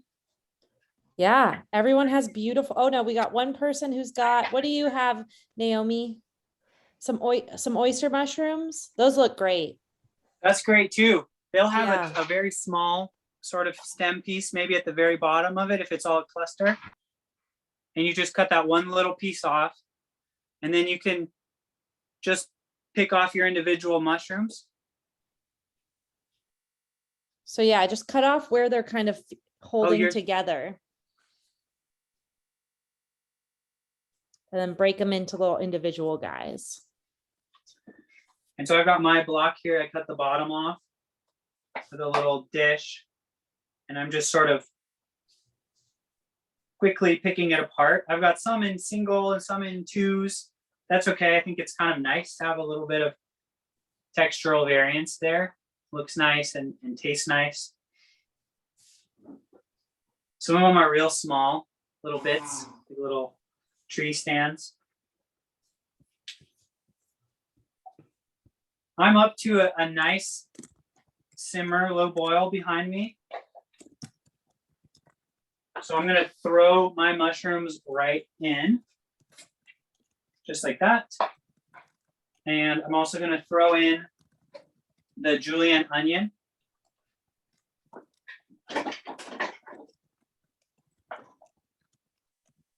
Give it a good stir. I'm gonna turn it down from the medium heat just to, a nice little simmer going.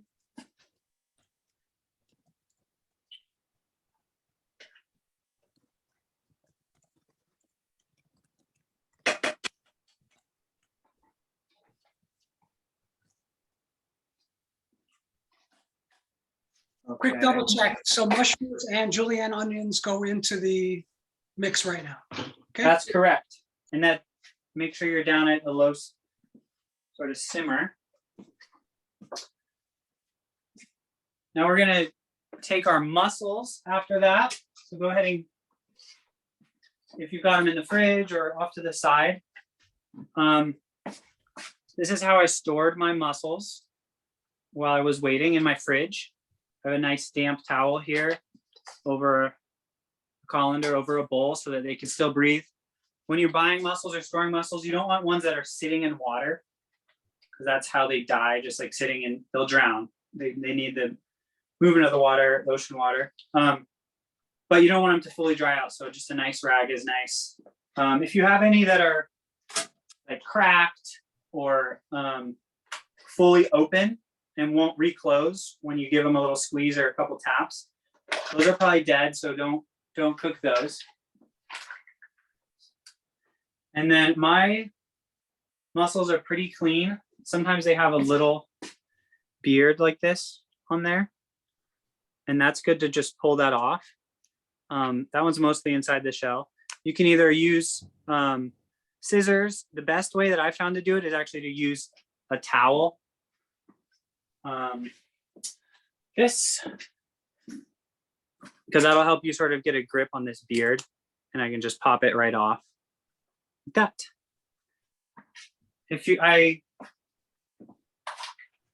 Hopefully everyone's are pretty clean. Does anyone have like really super beardy, crazy mussels? Cool. Oh, Yeah, Olivia's got some beardy muscles. Yeah, you definitely want to pull that off of there. yeah. Just use the towel. This is the same sort of grip technique I use when I'm shucking oysters too. I know Gracie's kind of the oyster shucking pro. Wow, Here. thank you. I don't know if that's true. I just really like to, I think I'm the oyster eating pro. Oh yeah, okay, me too on that for sure. Yeah. Not that I want to compete, but I just think I can eat like more oysters than most people. Yeah. So I think most of mine are dead. Oh really? Like mostly all of them are open and they won't close after I. Try rinsing them under a little bit of cold water when you squeeze them and see if they'll just close a little bit. If they don't, because it seems like they're kind of mostly closed, just a little bit open. So they might be alive. They just need a little rinse under some cold water to wake them up a little bit. But if they won't, usually if they're wide open, then they're dead. And it's pretty normal for a lot of them to be a little bit open. That's kind of a natural state for them. But yeah, the key is doing that test. Okay, yeah, Sure. Experience that's with where mussels. that's working. Okay, Great. great. Yeah. They're alive. That's Yeah, awesome. I've had an experience with mussels where it took like a long time for them to close, or like what I felt was like an unreasonable amount of close, but they did it after a few minutes. That's good. So I'm gonna add these right into the pot as well. And I'm gonna just make sure they're submerged in the liquid.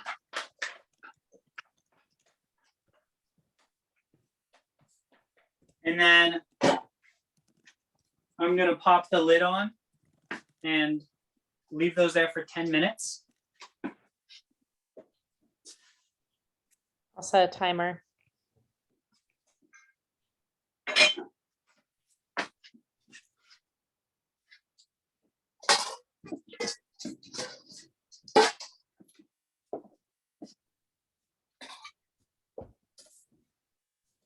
And while that's working, once everyone's there, go ahead and turn on your oven.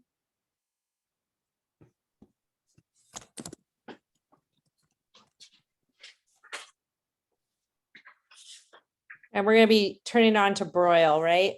Yeah, set it on to broil high.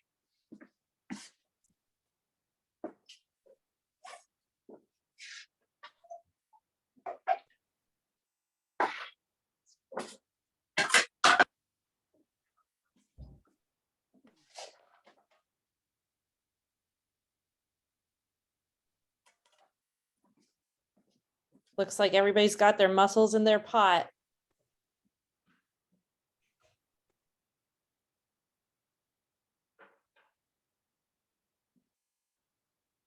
Olivia's still cleaning and debearding and checking their life force.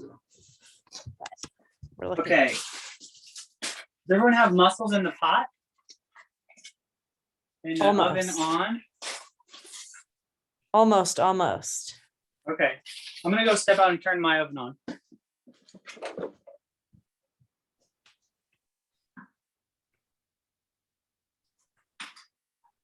And once you get your mussels in your pot, don't forget to set a little 10-minute timer because we're all doing things at a slightly different time.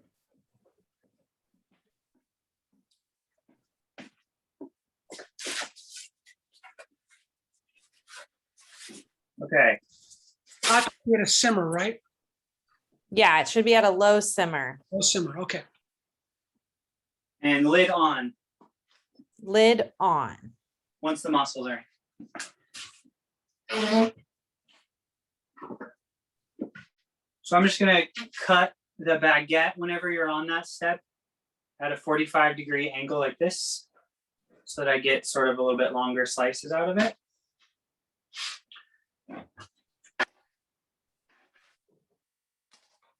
Yeah.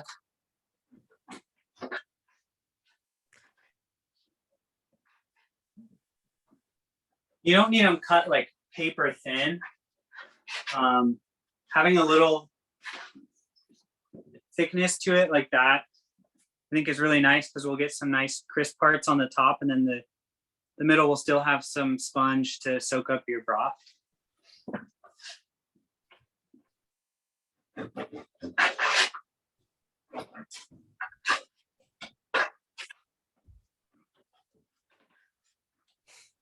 And it's just me, so I'm not going to cut my whole baguette over here. That's what I did last time. I ate the whole baguette. No judgment's going to come from me on that one. Also, if anybody here who lives in Eugene is making this dish and is like, oh, this is way too much food, you are welcome to bring some over to my house. So on this plate that you should hopefully have, I'm just going to put a good bit of this oil on here. And then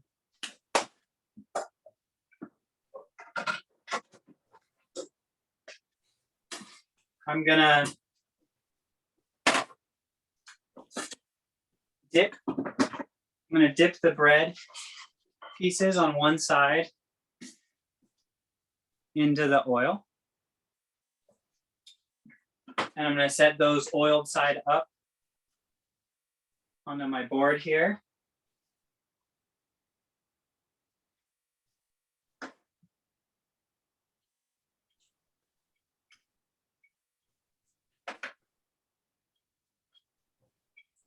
Mm.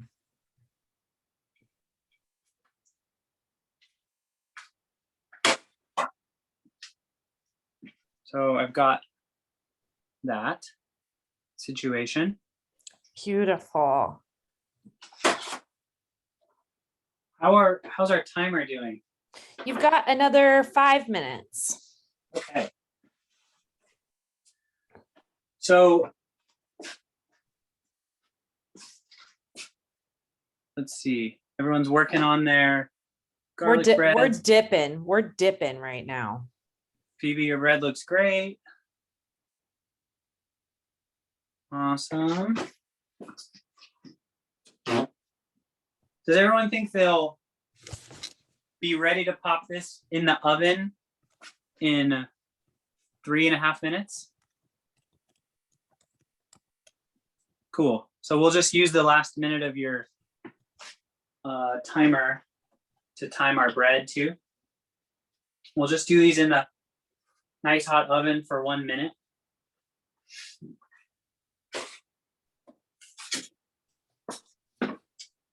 Mm.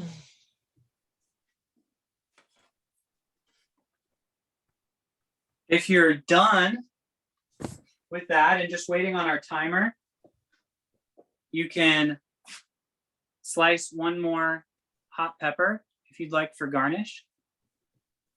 You can slice that into rings or smaller pieces if you want less spice in there.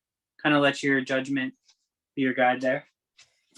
Alex, are we planning to salt the bread at all? Or do we want to add any more salt to our soup base? Or Oh yeah, what's going on we with do want to salt the bread.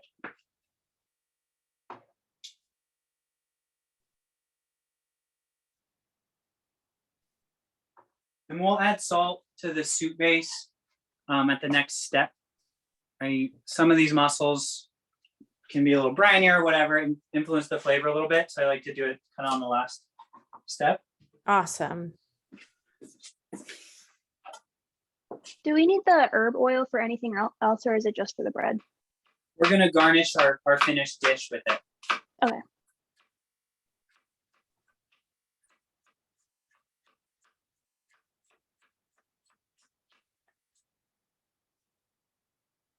And then we're just slicing our hot pepper for our garnish. And you can slice it into little thin circles or you can dice it however you like. Yeah, I just did little rounds.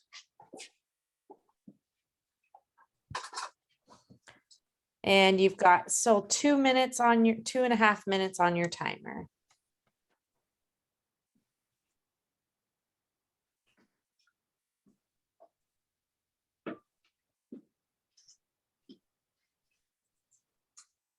Does it matter what rack you put the bread on when you put it in the oven?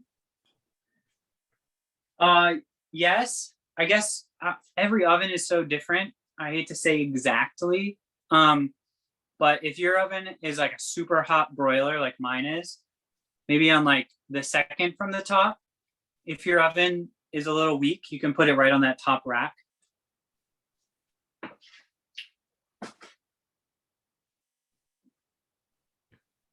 And if you're hearing me say, put this in for a minute on your broiler and you're like, wow, it's going to be charred, I believe you. Trust your oven judgment. If you have a strong feeling about it, it's better to not burn the bread, especially if you cut the whole loaf.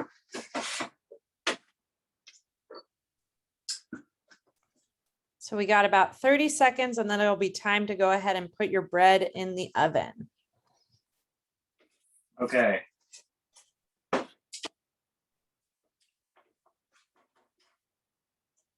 I'm gonna walk to my oven.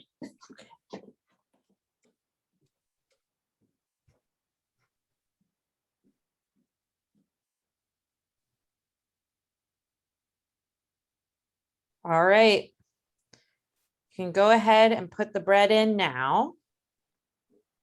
If you're ready to put your bread in the oven.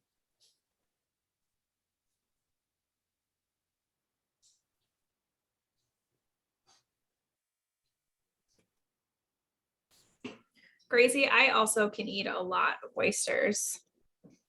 Maybe we should do that sometime. One time I used to take wine classes in Portland, and I'd get something to eat before my class at nighttime. And there was $1 oyster happy hour or like whatever. And I ordered a dozen oysters, and she like came down and she asked me if I was eating a dozen oysters by myself. And she was like kind of appalled. Please. And she was like, I won't tell anyone if you are. And I was like, yeah, I am eating a dozen oysters. Like, I'm living my best life. You should like me. That's how I know who my friends are, honestly. Yeah. Okay. That sounds like a reasonable amount. The timer just went off. So If you had your bread in the oven when I told you to put it in, it's time to take it out. And also that's the timer for the mussels.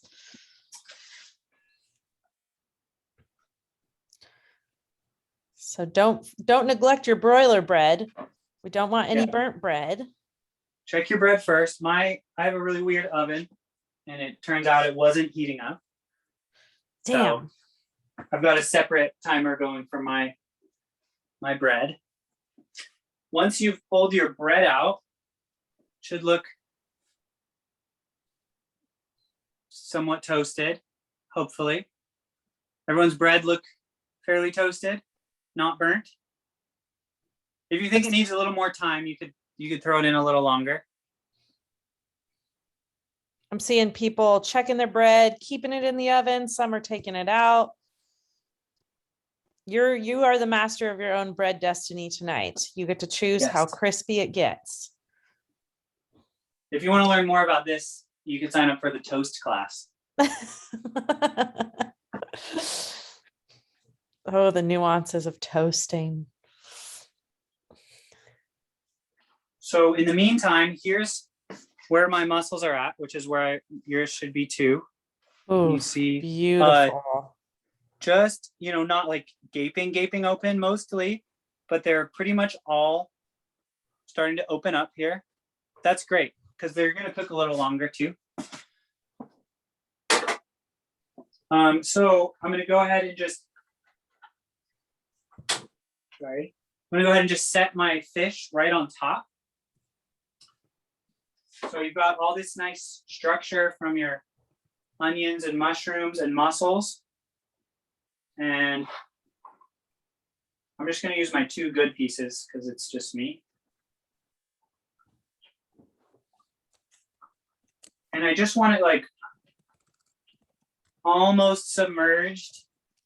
Maybe it could be fully submerged, but just barely. So I'm right there. Sorry. Everyone see that? And it's like just about to go over the top. And I'm going to put a lid on this. My pieces are nice and big, so I'm going to do just 8 minutes. The top should cook with just the steam here. Again, we should still have that at a simmer. If your temp kicked up when you put the lid on, you can turn down your flame a little bit.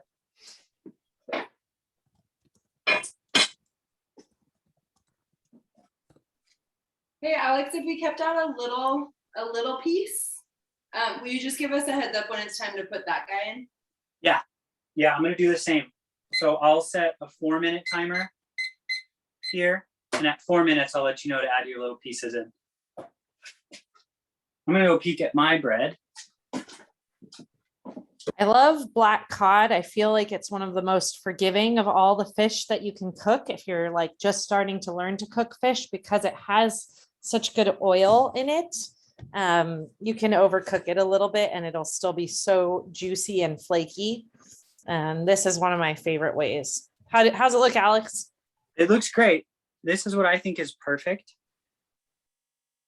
Got like Getting a little crispy around the edge a there. little crispy on the edges, but the bottom is still nice and soft, and it's still nice and green.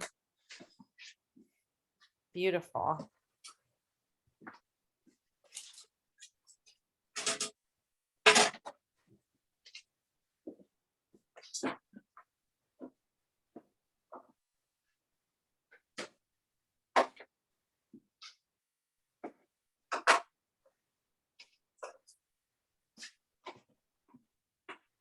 So the only last step, unless you've got another little piece you're going to throw in, is just going to be to plate everything together once that fish is done. You're going to need a slotted spatula or a fish spatula like this. One like a pancake flipper is okay too, as long as it has slots in it so that the stuff will run out. Looking good, Eric. It's a perfect Cool. spatula.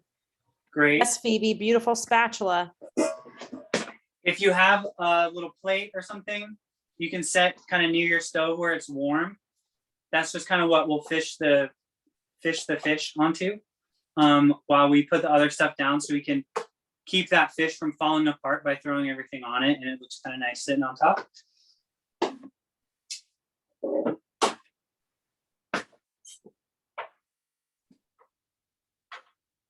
Don't forget your bread if your bread is still in the oven.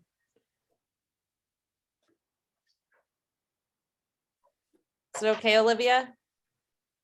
Good. How's it taste? Awesome. Tastes good. I could use a little bit of salt.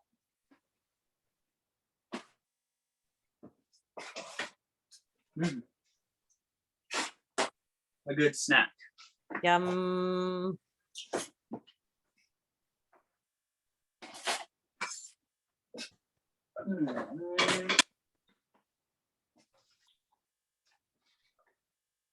How's everyone feeling?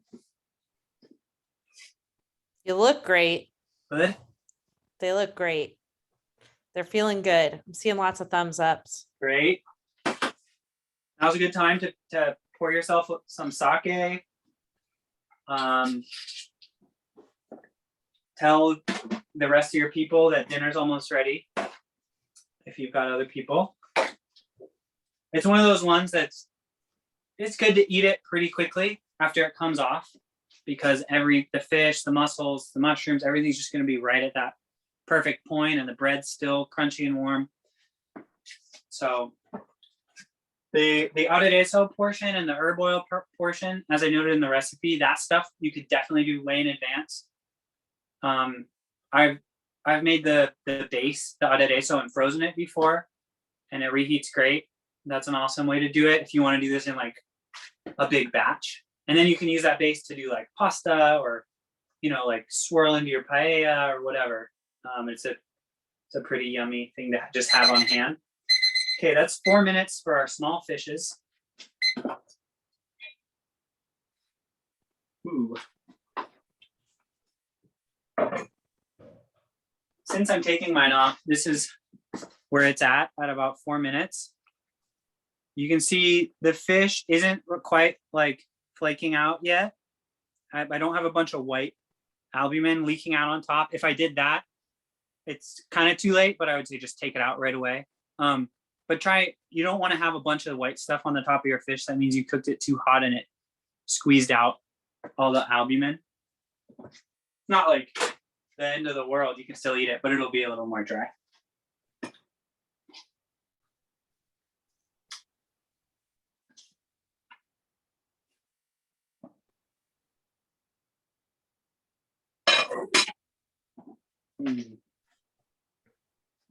I love this dish. I love it too, even though I've never eaten it or have and won't be eating it, but vicariously I love it also. I'm probably gonna bring some to Eugene tomorrow. If you want. I'll be around. I just remembered I'm coming into town. Yes. I will bring you some for sure. Oh, that's beautiful. Beautiful news. So you're just sort of waiting now for your fish to finish steaming, and you got your bowls all ready to go, and you got your eaters all ready to eat. You got your sake poured. So at this point, my timer says 2 minutes. Yours is probably around there. You can start the sort of plating process by just setting. Never mind. Depending on your bowl, but not my bowl, so we can just wait. Won't be a very good example. If you have a more shallow bowl, maybe you could sort of set your breads in there. Hello, eater. Hi, Drew.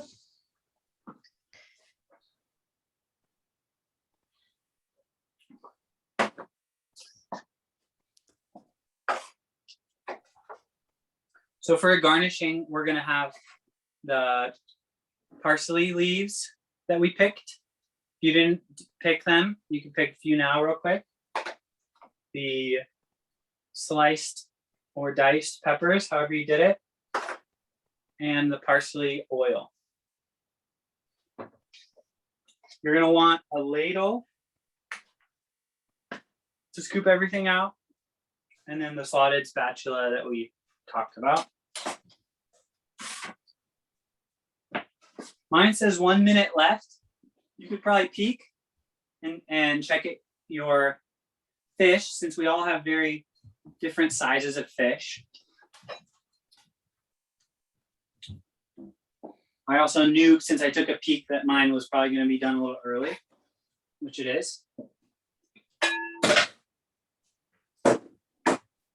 And how do you know when your fish is done? So I don't know how good this camera is, but if you can see the top of this nice piece of fish on the back, starting to kind of have some gaps here between the flesh. Do you see that? Mm-hmm. You can really see that texture, and it's not smooth like that anymore. And then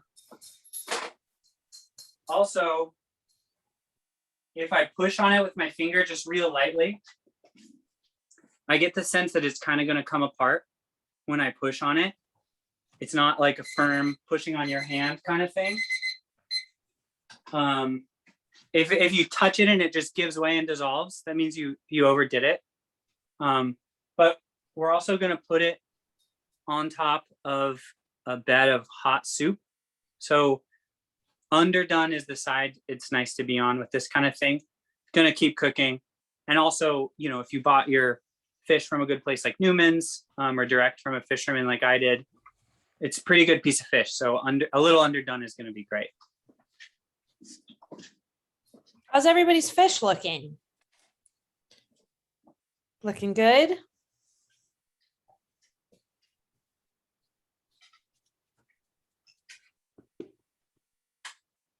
As you fish it out, just try and work your spatula all the way under it, because this is a really nice flaky kind of fish when it's cooked.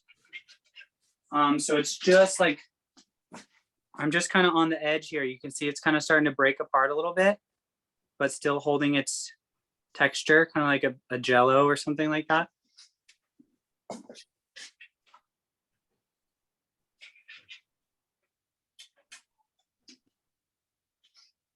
I'm just setting those on this plate to set aside while we put the rest of the stuff together.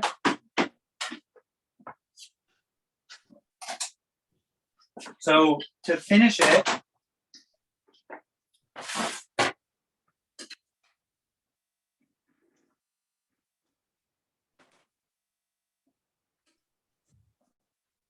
I'm just going to give it a quick little stir.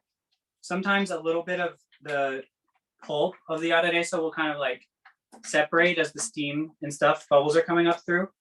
It's nice to give it a quick little move over here to make sure everyone gets the same thickness. Do we want to taste it? Do we want to taste it for salt at all? Oh yeah, great call, Gracie.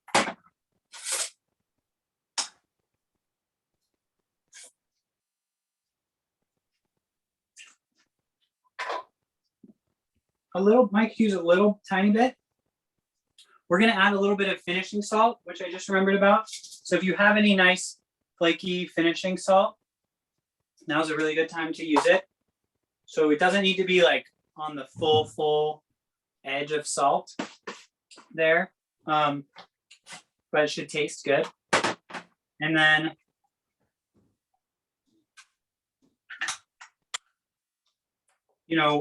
depending on your mussel size, it's probably about 4 or 5 mussels per person, but you can probably do the basic math there of quartering it out. So then I just portioned it in there like this. We've got a nice little bed. I'll kind of make sure my mussels are here because I'm going to put my fish right on top of it.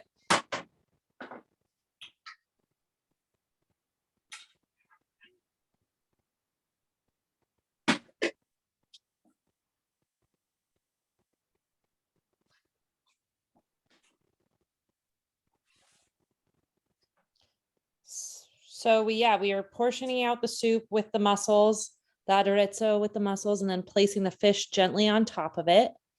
So I've got a piece like that. You can see it's starting to flake. It's holding on just barely, which is great. And then if you've got a squeeze bottle, you'll use a squeeze bottle here for the oil. or if you've got a spoon, you're just gonna kind of want to try and hit the top of this fish with the oil. Some of them have like a bunch of aderezo on top of it too, so it kind of washes it off, which is nice. So adding a fair amount like that. You can see my nice green piece of fish. And then I'll just give it like one quick little swirl around.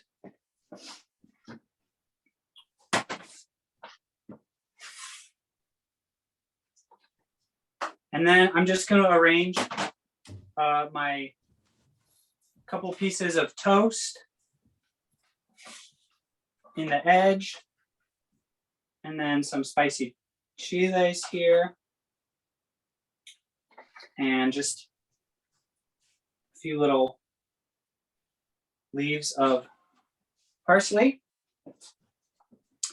And that's how mine looks. Beautiful.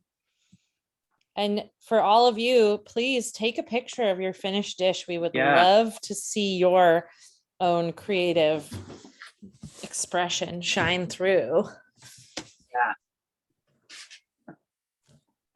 Well, while everyone's finishing up, I know we're a little past time, so I just want to thank everyone for making this an awesome experience for me. And Gracie, thank you so much. Yeah, I I'm really so appreciate it. so glad to have you. This has been such a fun class. And thank everybody for coming tonight. How Cooking School is a nonprofit, so your ticket price today helps other people afford the classes when they can't, and helps provide some ingredients that are sponsored for other classes for other people. So thank you so much for coming tonight and supporting the school and making delicious food with Alex.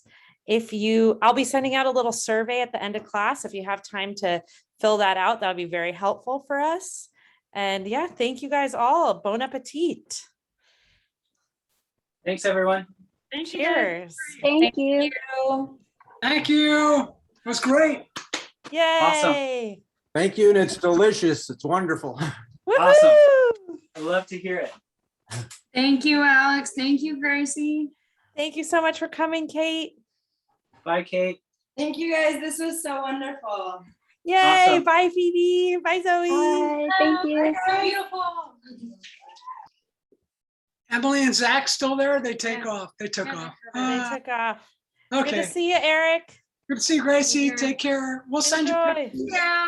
Yay. Great, Alex. Loved Thank it. you. Super fun. Good job.